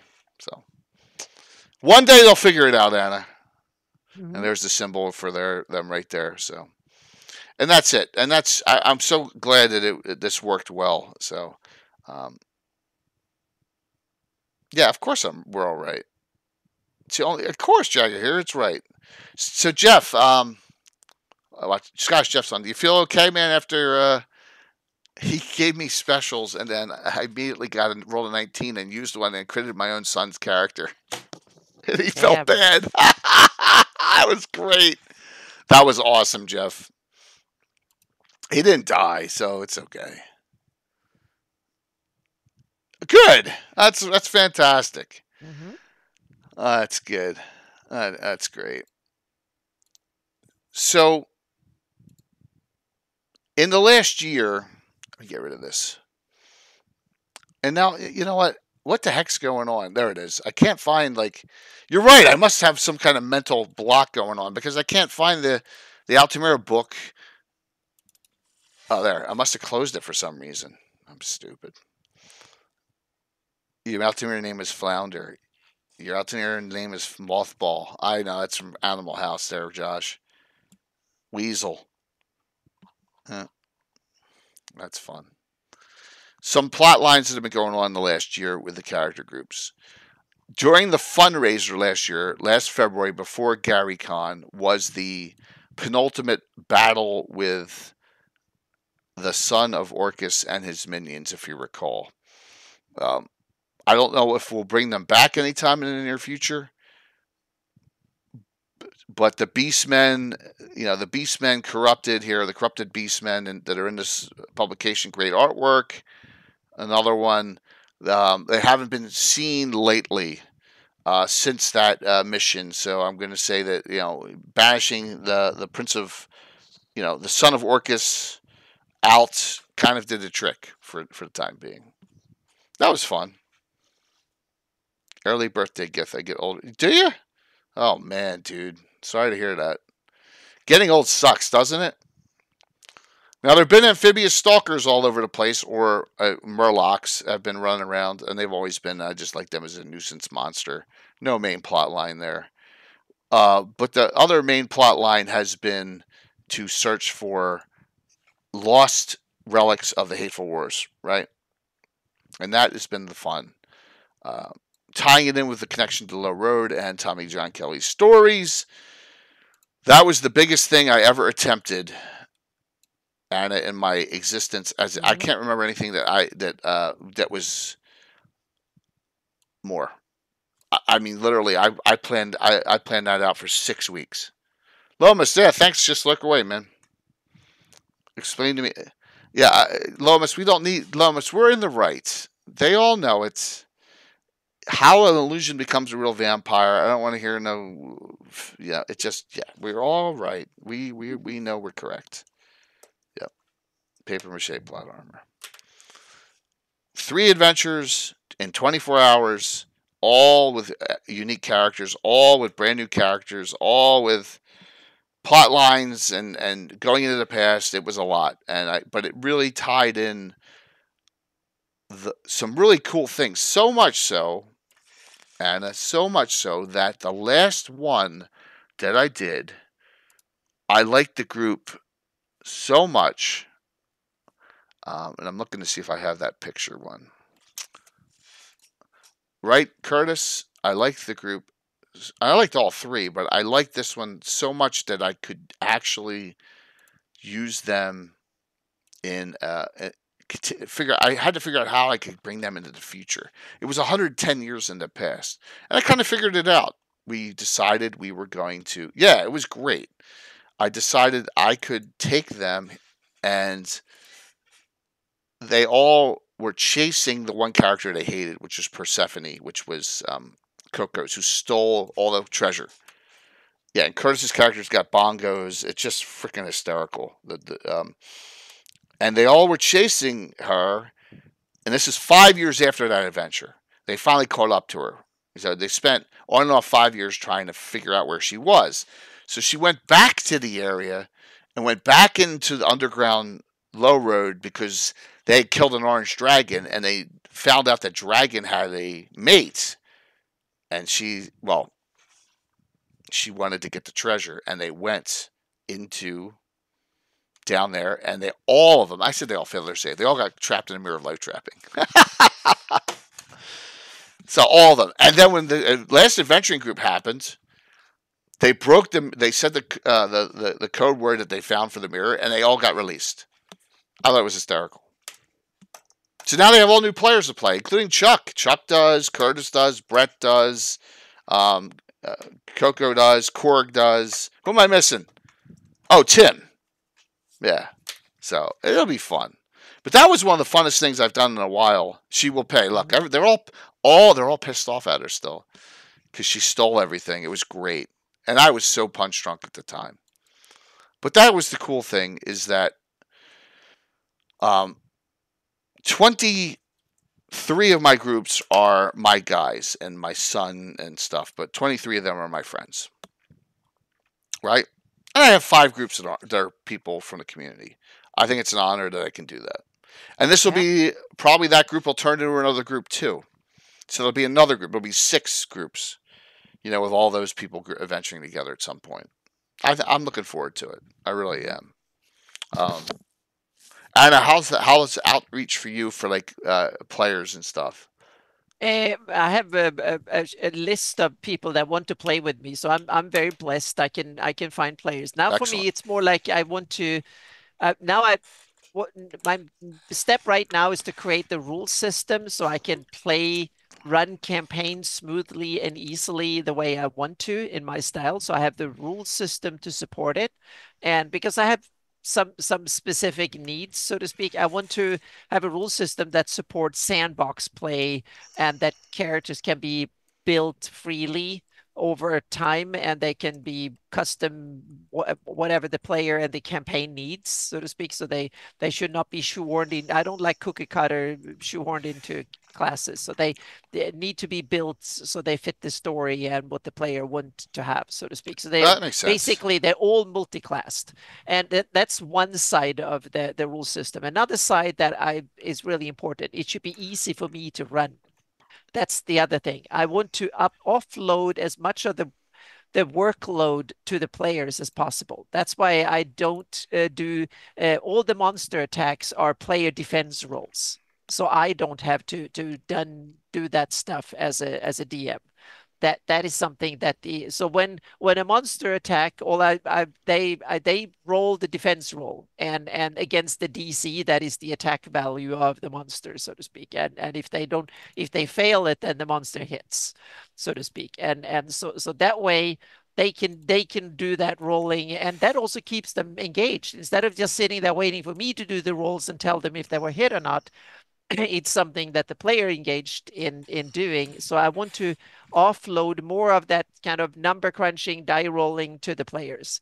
And as a DM, I want to do my stuff more like monster tactics and which rules to apply and stuff like that. So I want to use my bandwidth DM to think tactically, strategically, adventure-wise, and these kind of have more bells and whistles on the magic systems, for instance. There's a little bit more with resistances, immunities, and stuff like that. So that's where I want to spend my bandwidth at the DM to keep track of stuff like that. More and less number crunching and less die rolling. I want the players to do more of that so they are engaged the whole time, not only when it's their turn, but they have stuff to do when and other parts of it. And the other part, another aspect that I want in on my rule system is that I want to be able to play more like West March style games. I want to have rules for that way. Yeah, so exactly. I want to have more of that, so to speak. So taking inspiration from what I read of West Marches and your games and others. So I want to have travel and campaign rules that are downtime rules and stuff that goes on between the sessions. So most of the travel, if they want to travel from one town to the other, most of that will be dealt with between sessions. And then if there's like a big combat or something, you say, okay, that's where we start next session. Yeah. So I want to be able to do more of that, so to speak, and to have it standardized in that sense. But combat in when it comes to the rounds, I use actions and bonus actions and reactions like 5e. The difference is that bonus actions and reactions cost you exertion often. So if you want to do a reaction, you can only do so many in a day. So you have to kind of, do I want to waste a reaction now, or can I, whatever, so to speak. Unless you have a bard, then bards give you exertion, so they can give you lots of stuff. So and so be wary if you have a horde of humanoids, if they have an orc Estra with orcish bards, because then they can do shit every round and just go on, so to speak. So there's there's stuff like that. I want to so the rules aren't so much what the player can do in minutia. It's more like the bigger picture. That's where I emphasize a lot of stuff in my rules. I want rules to cover it so the players can understand and kind of, okay, that's where I want to go with my character and stuff. So I want to have that infrastructure ready, and the rules should be available digitally and all of that, so to speak. So that way I can run games online at conventions and eventually maybe even run a group locally at a game store or something. So we'll see. But apparently run regular games like once a week and then run at conventions and stuff. That's the goal. And I want to have it set up so I can easily put notes in and just do it and have it, and don't have to look up books Patrick. And stuff like that. And I should be able to tweak the rules. If it doesn't work, change of course on the fly. So I always change stuff. Exactly. And I don't expect my rules to be perfect. Maybe after a decade, they will be really good. But in the beginning, at least I think I know what kind of rules I want. Now it's just about getting what I want, so to speak. And then hopefully my players want it too. But I've tested it on some of my players. We've done some mock combat, so to speak. And the combat system, the 3 people that have tested it felt like it was like 5e, but on steroids a bit.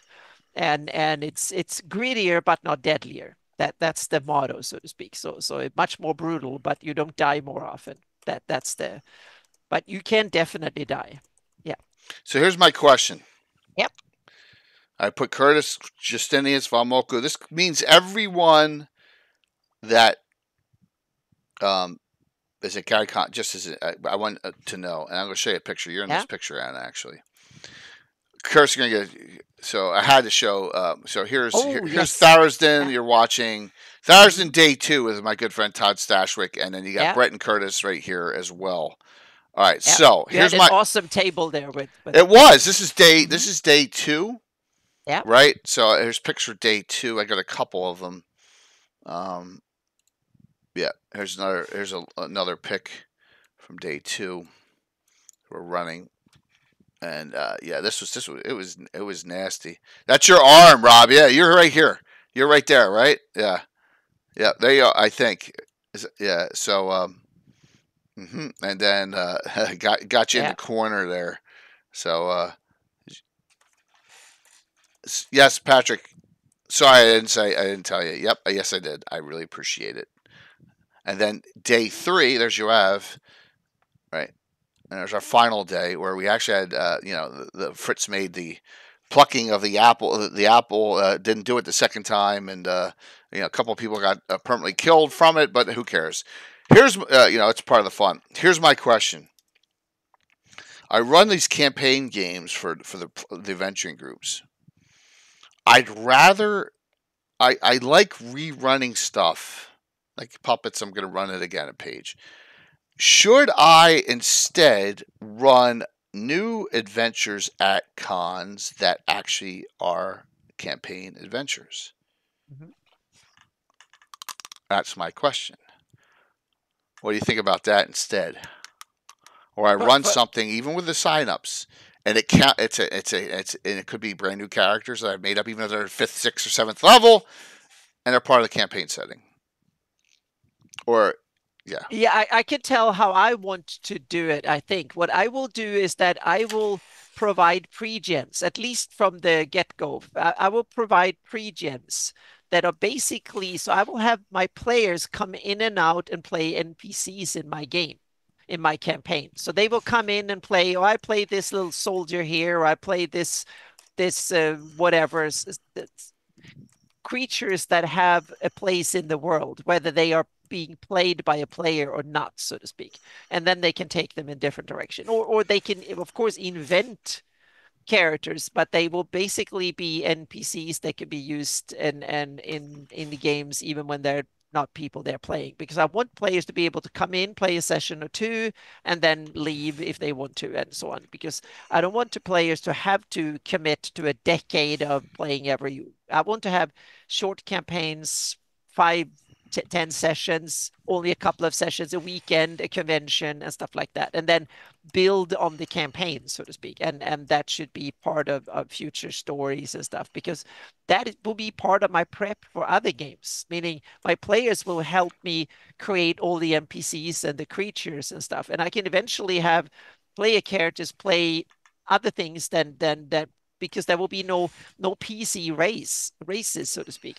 They can play whatever. They can play NPCs, dragons, fey creatures, whatever. They can play all sorts of stuff, because they will all be governed by the same rules. So that you could play, in that sense, it's like 3rd edition. You can play anything.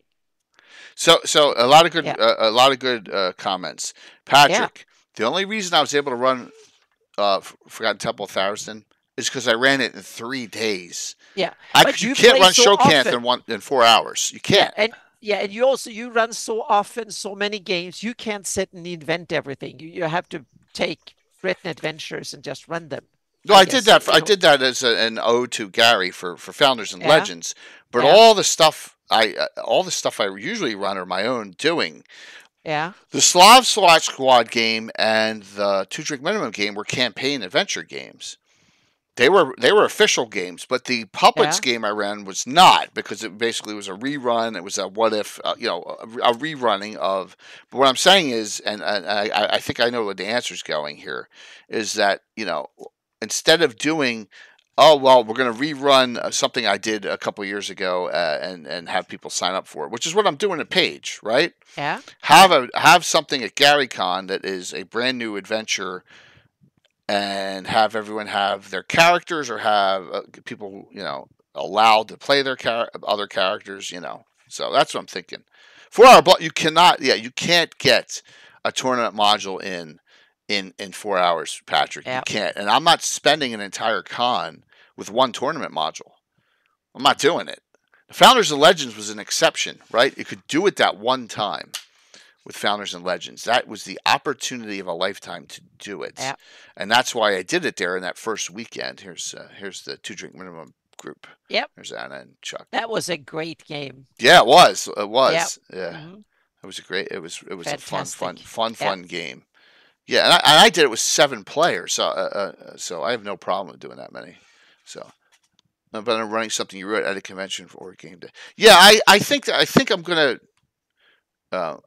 No, I don't want to go Living GREYHAWK mods, Patrick. I just have no interest. If there's a Living GREYHAWK mod that fits into my campaign somehow, then I'll do it. But that's what. So, hey, Blue Box. Hey, Rory. Hello. Great to see you, Rory. Hope you had a nice adventure tonight. haven't talked to John in a couple weeks. Tell him I said hello. So yeah, it's great to see you all. And please, wrong button there, but that's a good shout out button. We do have a Classic D&D reprint giveaway tonight.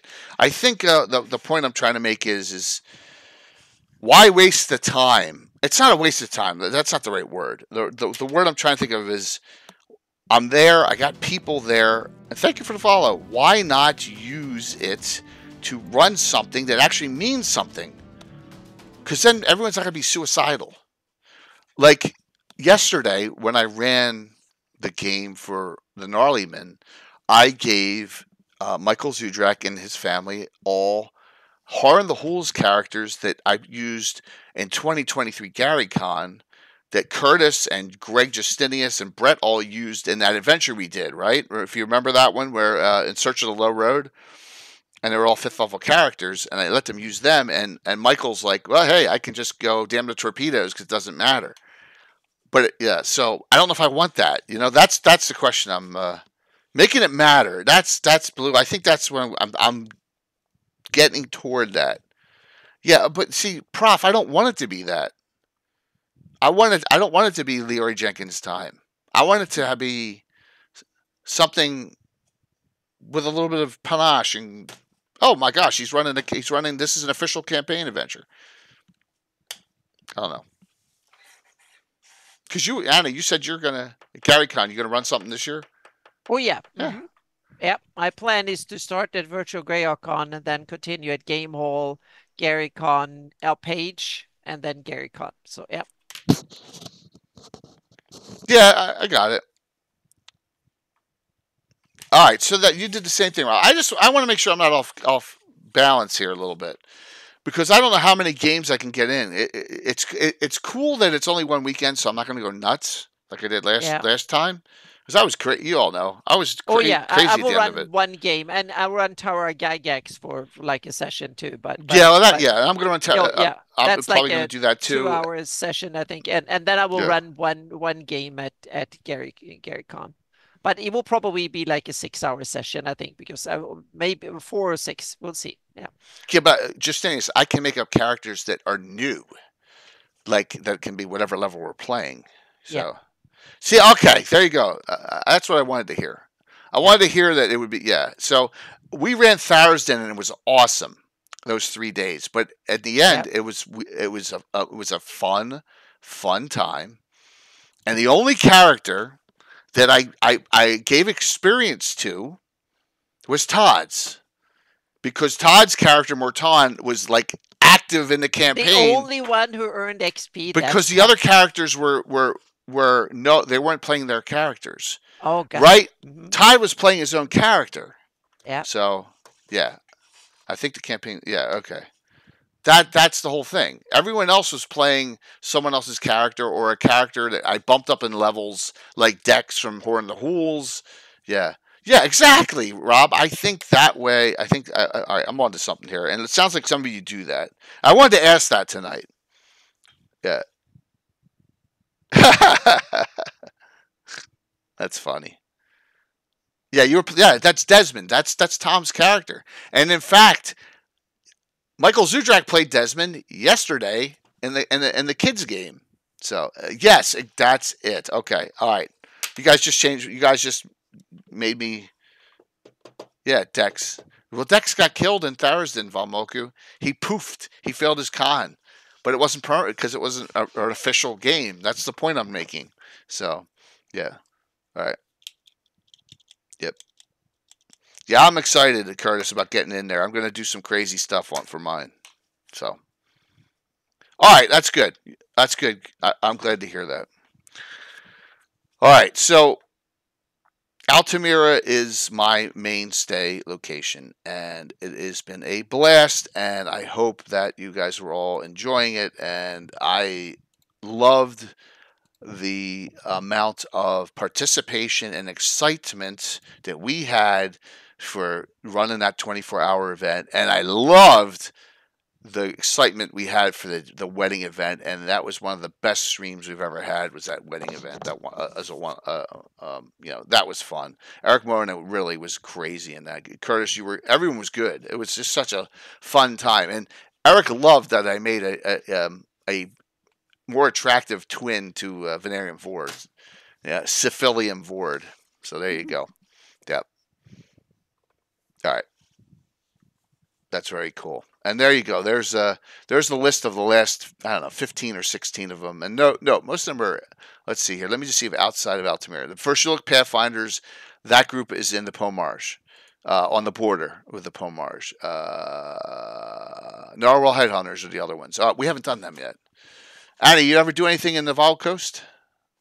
I haven't done for a long time, but my Elven campaign, I plan to go there first. Okay.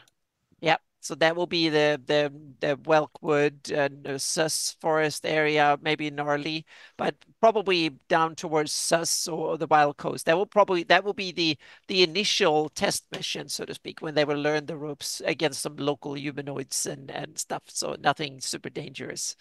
So a little bit semi-controlled environment, so to speak. That's where they will start out. And then they will move on to more and more dangerous stuff.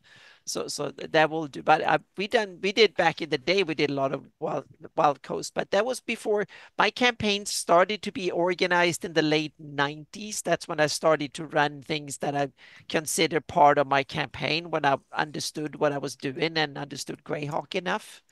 When I started doing my maps, and that's the time when I kind of formalized my campaign. Earlier than that, it was loose adventures but nothing that really that had a coherent story to it. Then I started treating it as a world that we adventure in, and it has an ongoing story and all of that. So it started in the very late 1990, but almost year 2000 when it started. When I started with that, and then it was on and off. And I had a couple of different game groups at the time. So we had one back home where I grew up, and that we did sporadically adventures with. And then in Stockholm, I had another group that I played a little bit more regular with. And then as I moved to California, I took the stuff here and started over again.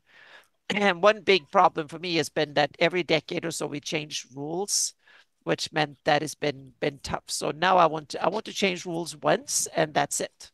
And that means I make my own rules. Yeah. Yeah. So Patrick, I get it the way I want it. I'm busting your stones, but like, about like, oh, you hear that there's great adventures in the Great Kingdom, and I just said to Patrick Beck, I said, seriously, name one. You can't. You can't name one. Seriously. There's a great reference book, even the Undying, but there's no adventures. Tomb of Horrors. That's not in the Great Kingdom. No, but it's in. Well, if you ask the Overkings, they will probably say it's in their turf. But it's on the right side. Yeah, exactly. Yeah. It's splitting hairs. I know. Yeah, and it's the right side of the map, though. Yeah. Exactly. It's on the wrong side of the map. I get Patrick. Yeah. I have 28 adventuring groups. You want me to have 56? I can't. I'm not going anywhere else. You have one on that side of the map. No, because then they can't really interact then. So, Narwhal, we had a new idea here. And we have two groups. We started out with a group of Narwhal, initiates to Narwhal Headhunters. I thought I had the picture here. My gosh. Okay. Here was the first Narwhal group. And they, of miniatures. Bill's getting better and better with his paint jobs. What's it's always been a joke. I don't do anything on the right side of the map. It's fun. Yeah. So this is group number one, the Narwhal Headhunters. Then we start out with a second group, right? And you all know them, especially everyone knows Dr. Smith, who's Tom's guy who uses the frickin' staff sling, and I have Sabine Winchester and a couple others. And so we decided that we're gonna run the second group up to the first group, and when they have the same experience, we're going true. I hate West Marches. It should be like J Campaign or something. Because I did this well before where West Marches existed. We're going to let them pool. You made your own version of it. Yeah. And I tend to do my version of it too. So, but it will have the roots in the West Marches style thinking, so to speak. So, yeah. But we're going to let them pool their pick from the pool. So the initiates, the previous adventure, Race to the Prize, where they go right here. It's on the border of Mastrine's land. It's about here. And they go and find that Urfland tomb, right? Mm-hmm. And they had to kill they had to kill a Dark Cloak character they captured to get in. You had to sacrifice someone to get in. All right, so a lot of that's the most morally bad thing I've ever done to a group is like you had to kill someone to open this, and they did. They found that, and they took the stuff back. These Earthland scrolls, the ones, the ceramic ones I was talking about, or spit that look like they could spin. And then the headhunters decided these are too powerful for us. We can't do these. So the last adventure we did last Thursday, they had to send them to Oakvein. They went to Oakvein to the 6 lore masters there to give them to them. And they took there's another tree called Oak Meat. Because Oakvein actually may show here on the map, but you can't find it. It's like finding the center Lothorian. You can't do it, right? It says it right in the description that it's secretive and hidden. So there's a tree called Oak Meat, and they get to the tree and they fight more. They do this. But here's the funny thing. I'm like, I don't pick any two you want of your 4 now. You have the first headhunter group and the second headhunter group. They all picked 2 from the first group, and I was like, well, what the hell's what the hell good is it to pull? They all picked the same 2 characters from the first group. I was like, guys, you disappoint the hell out of me sometimes, right? Oh well, so there you go. But that was Thursday, so we did 2 Narwhal headhunter things. So we're doing the story of the headhunters.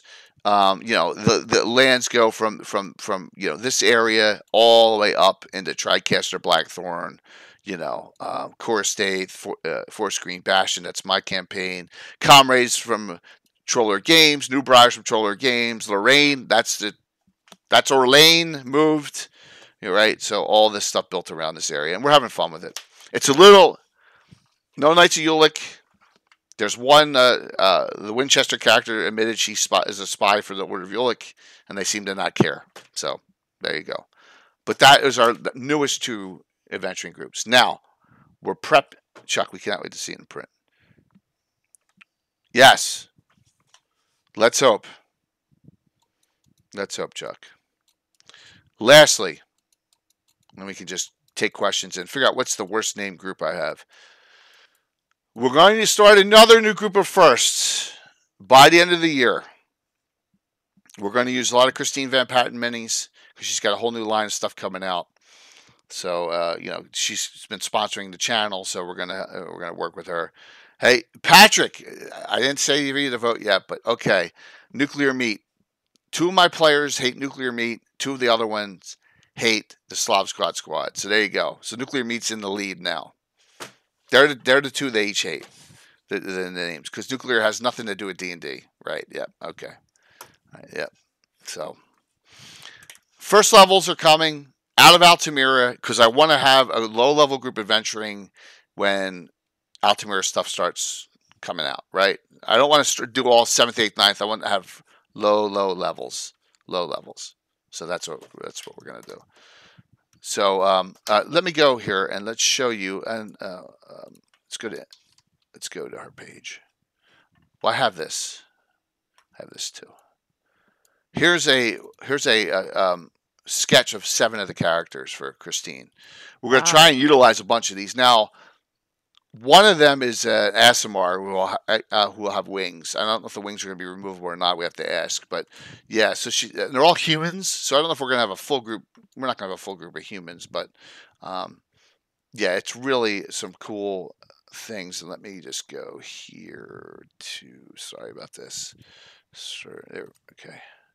Yeah, so here are the characters, minis that she's going to be doing. So we're going to utilize whoever, if someone wants to build a, whoops.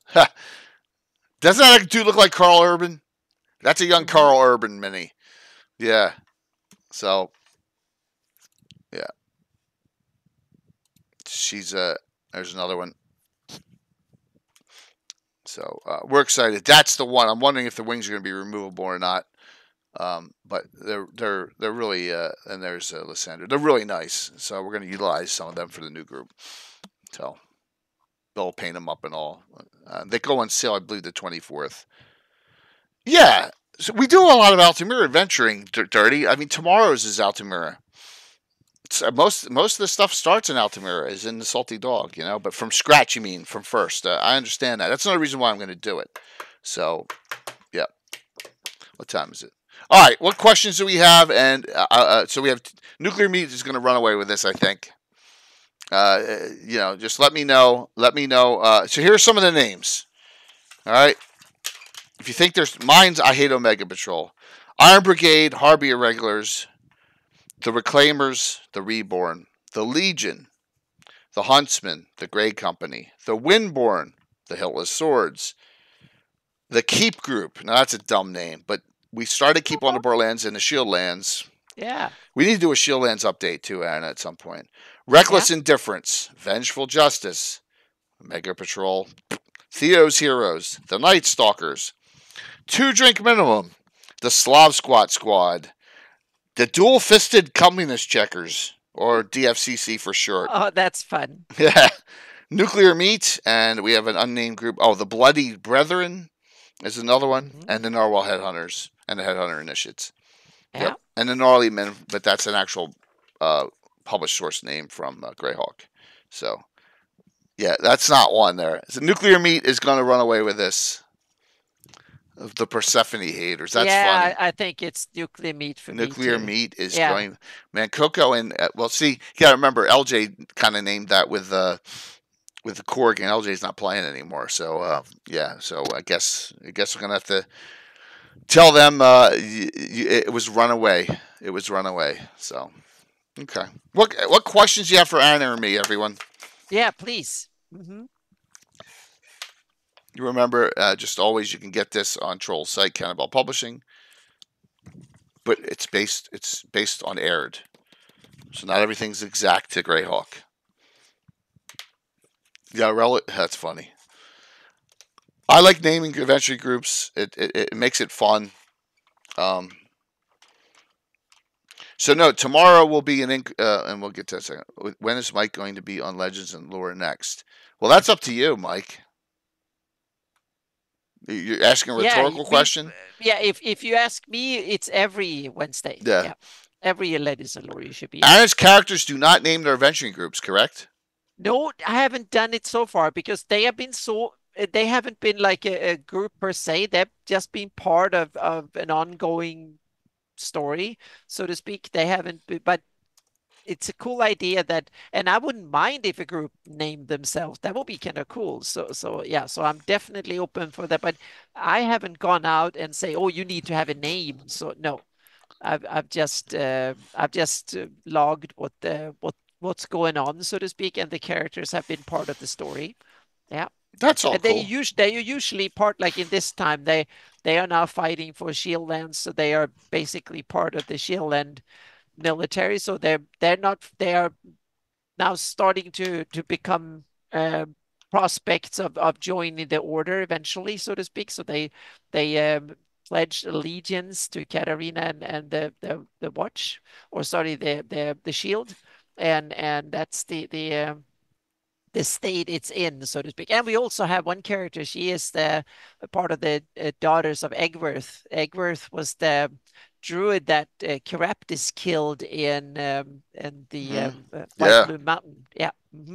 So that in my campaign, that druid had a daughter, and she started an order of to go after Caraptis ever since, so to speak. So they want to kill him every generation.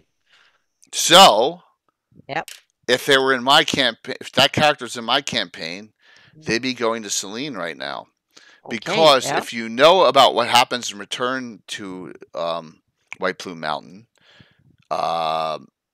you actually, at the very end, I don't want to, anyone going to run Return to White Plume Mountain, and they don't want to spoil it.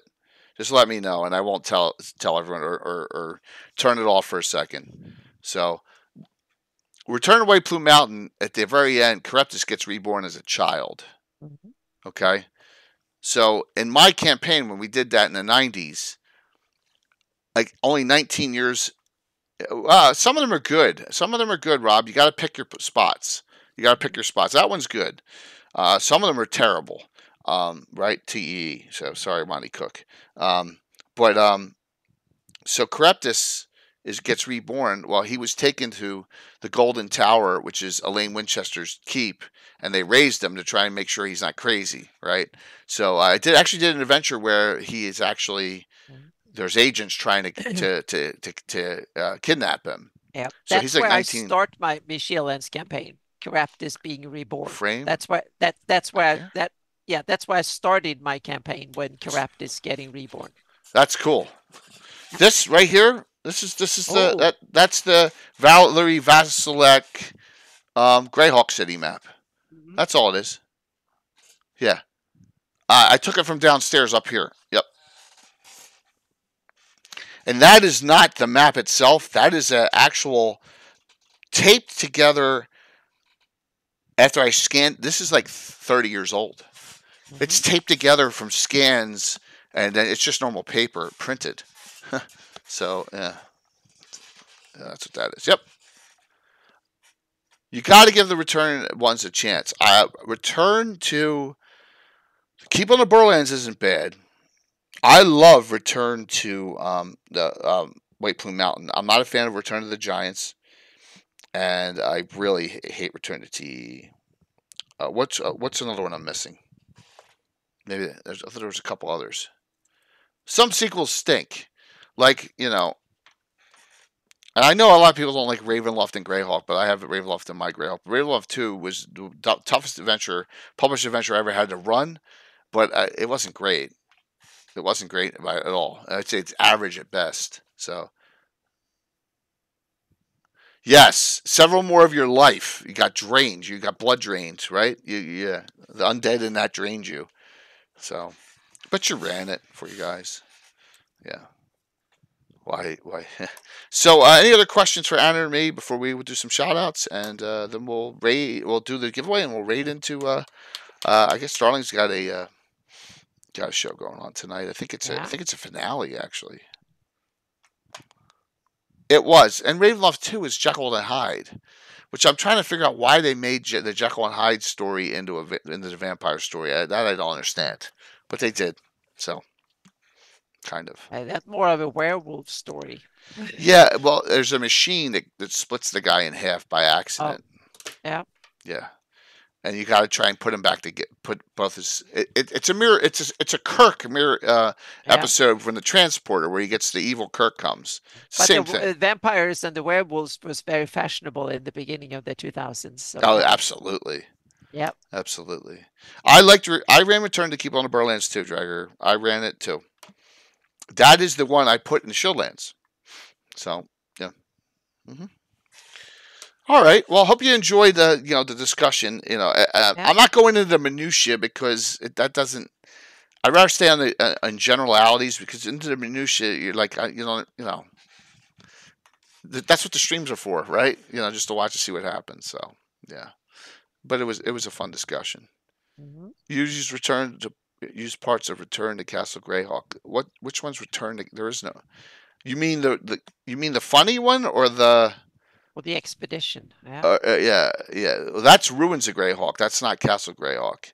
Yeah. There's the Greyhawk Ruins, which is the second edition one. Then there's Castle Greyhawk, which is the joke one, and then there's Expeditions Ruins of Greyhawk. Right? There's 3 of them, and there's all the other stuff too. Yeah, Dirty. It's going to be awesome. We'll talk about that in a second. Maybe we'll talk about that in a second. Thanks, Patrick, as well. All right, Anna, what's going on with you? Well, first I have to be sorry that the streaming gods were not working well on Friday. There was something with Twitch that stream just reset every 30 seconds or every minute. I don't know what's wrong. Everything else worked, meaning I've been on Zooms, Discords, all sorts of stuff, and it's always worked. It was something with Twitch.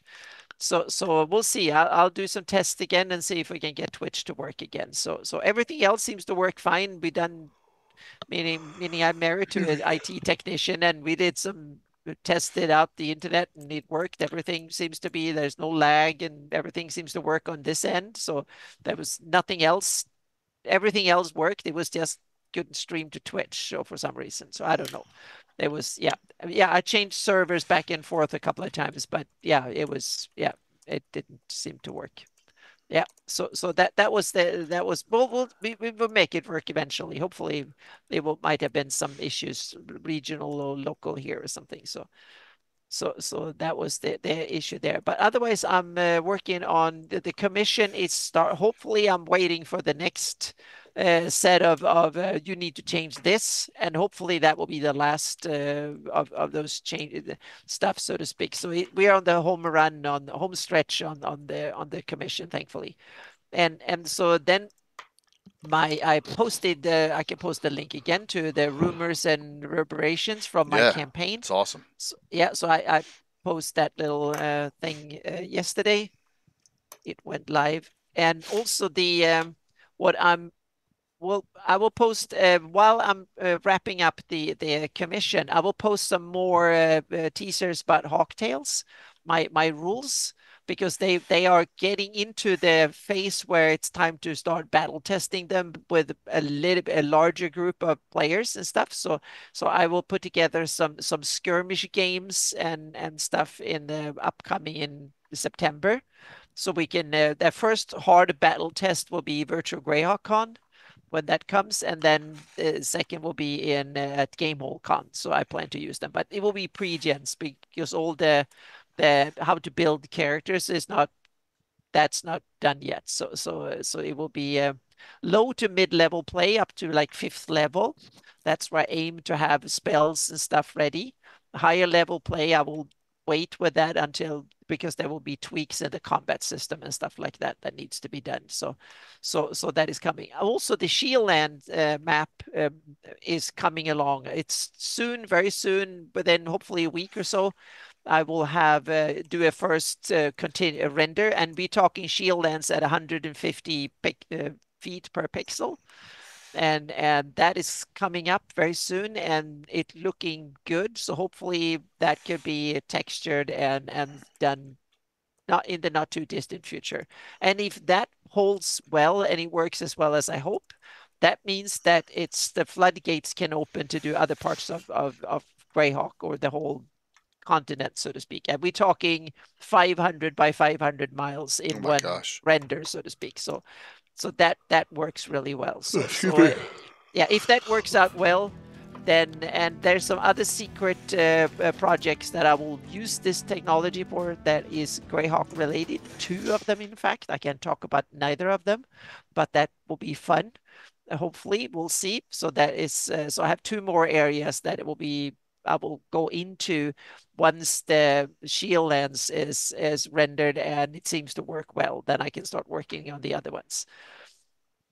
And then the GIS map is progressing. So yep, so I'm putting almost all the rivers are done, and now it's lake names and area names, and then the political names. So in a couple of months, the all the first data entry will be done. So my plan then is to do regional maps of each of the like the Bitter North and so on and so forth, and do a whole Flanese map and have them for various print sizes. That's the first step, so to speak, of the GIS. And then have a map where you have vectorized coastlines and rivers. I have a guy working on that part that is helping me with that. And that means that we can do all sorts of other base for all sorts of other stuff, so to speak. So then that's the first stage and most difficult part in the GIS is to get all the basic data in there. And that part will be done before Christmas. That's the hope and the plan to do that. Nice. So yep. So that is the that's the what's going on. And my new website is it will probably will be hopefully I can do a two so my website with all the maps and stuff, lore and all the heraldry and all of that will hopefully be Notion based site. So I will keep my WordPress site as a hub where you can go to depending on if you're interested in my maps or heraldry. And Hawktails will get a special site that will be based on Obsidian because that's where I've used to develop the rules and stuff in. And the my goal with Hawktails will be they will be available in PDF and in Markdown. So you can download Oh and wow. run it on your own Obsidian server if you want to, and also available or you can read them on the website and just do it there for. But and they will be Creative Commons, so anybody can take and download the whole thing and make their own version of them. And it's only buy, so you can do whatever you want with them. So it's not a project for me to earn a heck of a lot of money, but any little contribution down the line will be awesome. So my patrons will get a look at stuff kind of lined up and have a lot of other cool ideas. That this is only low to mid-level play. The high-level play, I'm going to wait. And actually, I developed that part first. And then I've developed the low part we see now second. But the high level I haven't shown anyone because that's when I go overboard, and it's a lot of fun stuff, so to speak. So I plan to use that in my Elven campaign. That's where I want to battle test the high level rules. Excellent. And they will have some fun parts that then I'm going to deviate more from regular D&D in the high level stuff than I've done in the low level. Yep. So that's basically what's going on. Yep. Okay, so let's start with Wednesday. Mike always comes up with ideas, so this one came from, let's go over the adventure cards in the City of Greyhawk box set. I said, well, let's expand it slightly. Cool. Yeah. Adventuring in and around Greyhawk City. Good one. So we'll talk about those and some other published source, and there's a couple other things in the area, so we'll talk about that. So a lot of stuff from the box sets, which counts from the Ashes, had cards too. So not as many, but had some. So there you go. So we'll do that. That's Wednesday. Thursday will be the game with Carlos. I haven't done the banner yet for it, because I don't know which group I'm going to do. We'll start that. I don't think I'll have a game this weekend. I think I'll be off this weekend. But if we go back one day, and that is to tomorrow night. All right, a Monday night game. I have AJ Winters and Robert Hartley here in person in my house, playing at my table with the most number one disliked named adventuring group, Nuclear Meat. The ironies of it. So, City of Greyhawk is a great place to start a campaign. Absolutely, there's so much data. So, Darling will be playing Phil Mafani, the gnome. Coco will have Fornalin, her elven fighter mage. Korg will have his mostly human but a little bit orc monk. And AJ has an elven ranger, and Robert Hartley has a human male inquisitor, subclass of paladin.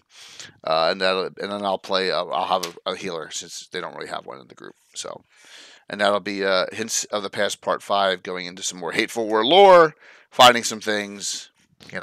Finding some characters, items that were long dead. And that'll be the fun thing on Monday. And then we'll go from there, right? I got to really work on Virtual GrowdCon. If you have not signed up, will you please sign up or put events in? I need events in, because there aren't enough in right now. So I'm probably going to delay the sign-ups for games 1 week, okay, to put it to the end of the month, just so everyone's aware. Yep. It's going to be a great crew. Scotch Jeff, it's going to be fun, and plus they'll be here, and I'm taking them out to dinner, so we may have done a few drinks before the adventure starts, so who knows what mood I'm going to be in. So did you put it in and it's not approved, Valmoko? Did you put it in recently? I thought I approved all of them. So he said he got one, he just need to put it in. You just need to put it in. Okay. Yep, please do. All right, let's see who wins the giveaway tonight. Classic D&D reprint. So with this, I'll have 5 things I'm mailing out tomorrow. So I'm mailing stuff out to Celtic Boar, Razkill, Curtis, and DM Chris so far. Gotchas all. Let's see who the last one goes to. All right. One of you wins it, it'll help out a little bit. It doesn't have to be, of course. All righty, here we go. Closing it out. It's closed. The winter. Dale, sure. All right, Dale, tell me what you want.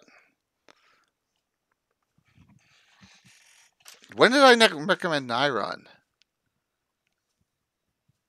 Did I recommend Nyron? Huh? Uh-oh. I don't know what you're talking about, Dale. One Balku has put a spell on you. I don't know what that's all about. Yeah, I didn't recommend it. I'm just like, get it in. That's all.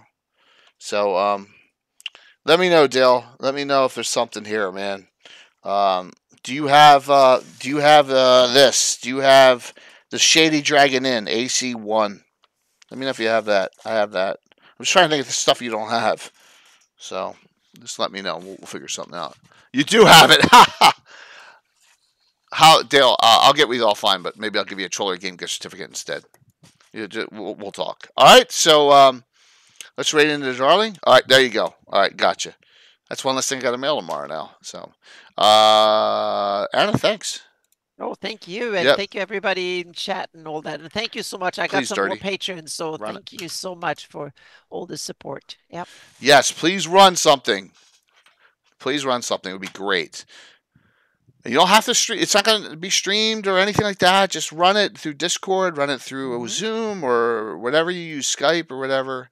So, all right. Well, Armin, yeah, please, Armin, get yours. I do need some late night streamers. I have Darling late night. Remember, the stream we start on Thursday now. Darling's doing Thursday night after me, and then I need a late night Friday and a late night Saturday stream. I got to talk to Jimmy Duffy, see if he wants to do it, but I got normally a Saturday, but I still need 2 late night streams. So, all right. See you all coming up. See you tomorrow night. Wow. Normally I say see you Wednesday. See you tomorrow night. Yep. Yes. Bye, everyone. Everyone have a good one. See you. Oh, I hit the wrong button. Wrong button. Wrong button. Wrong. That's all right. Wrong button again. My gosh. That was the one. Yep. Awesome, Lemus. Thank you. All right, let's rate the Darling. And it sounds like it's a finale, so that's one where Darling doesn't look like herself at all. She's got the makeup on.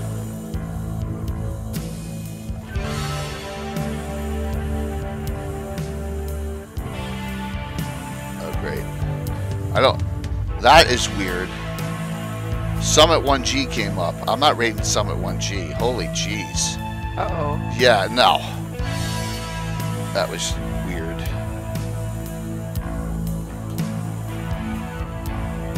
I mean, he's like one of the top streamers, period. Like a blip to him.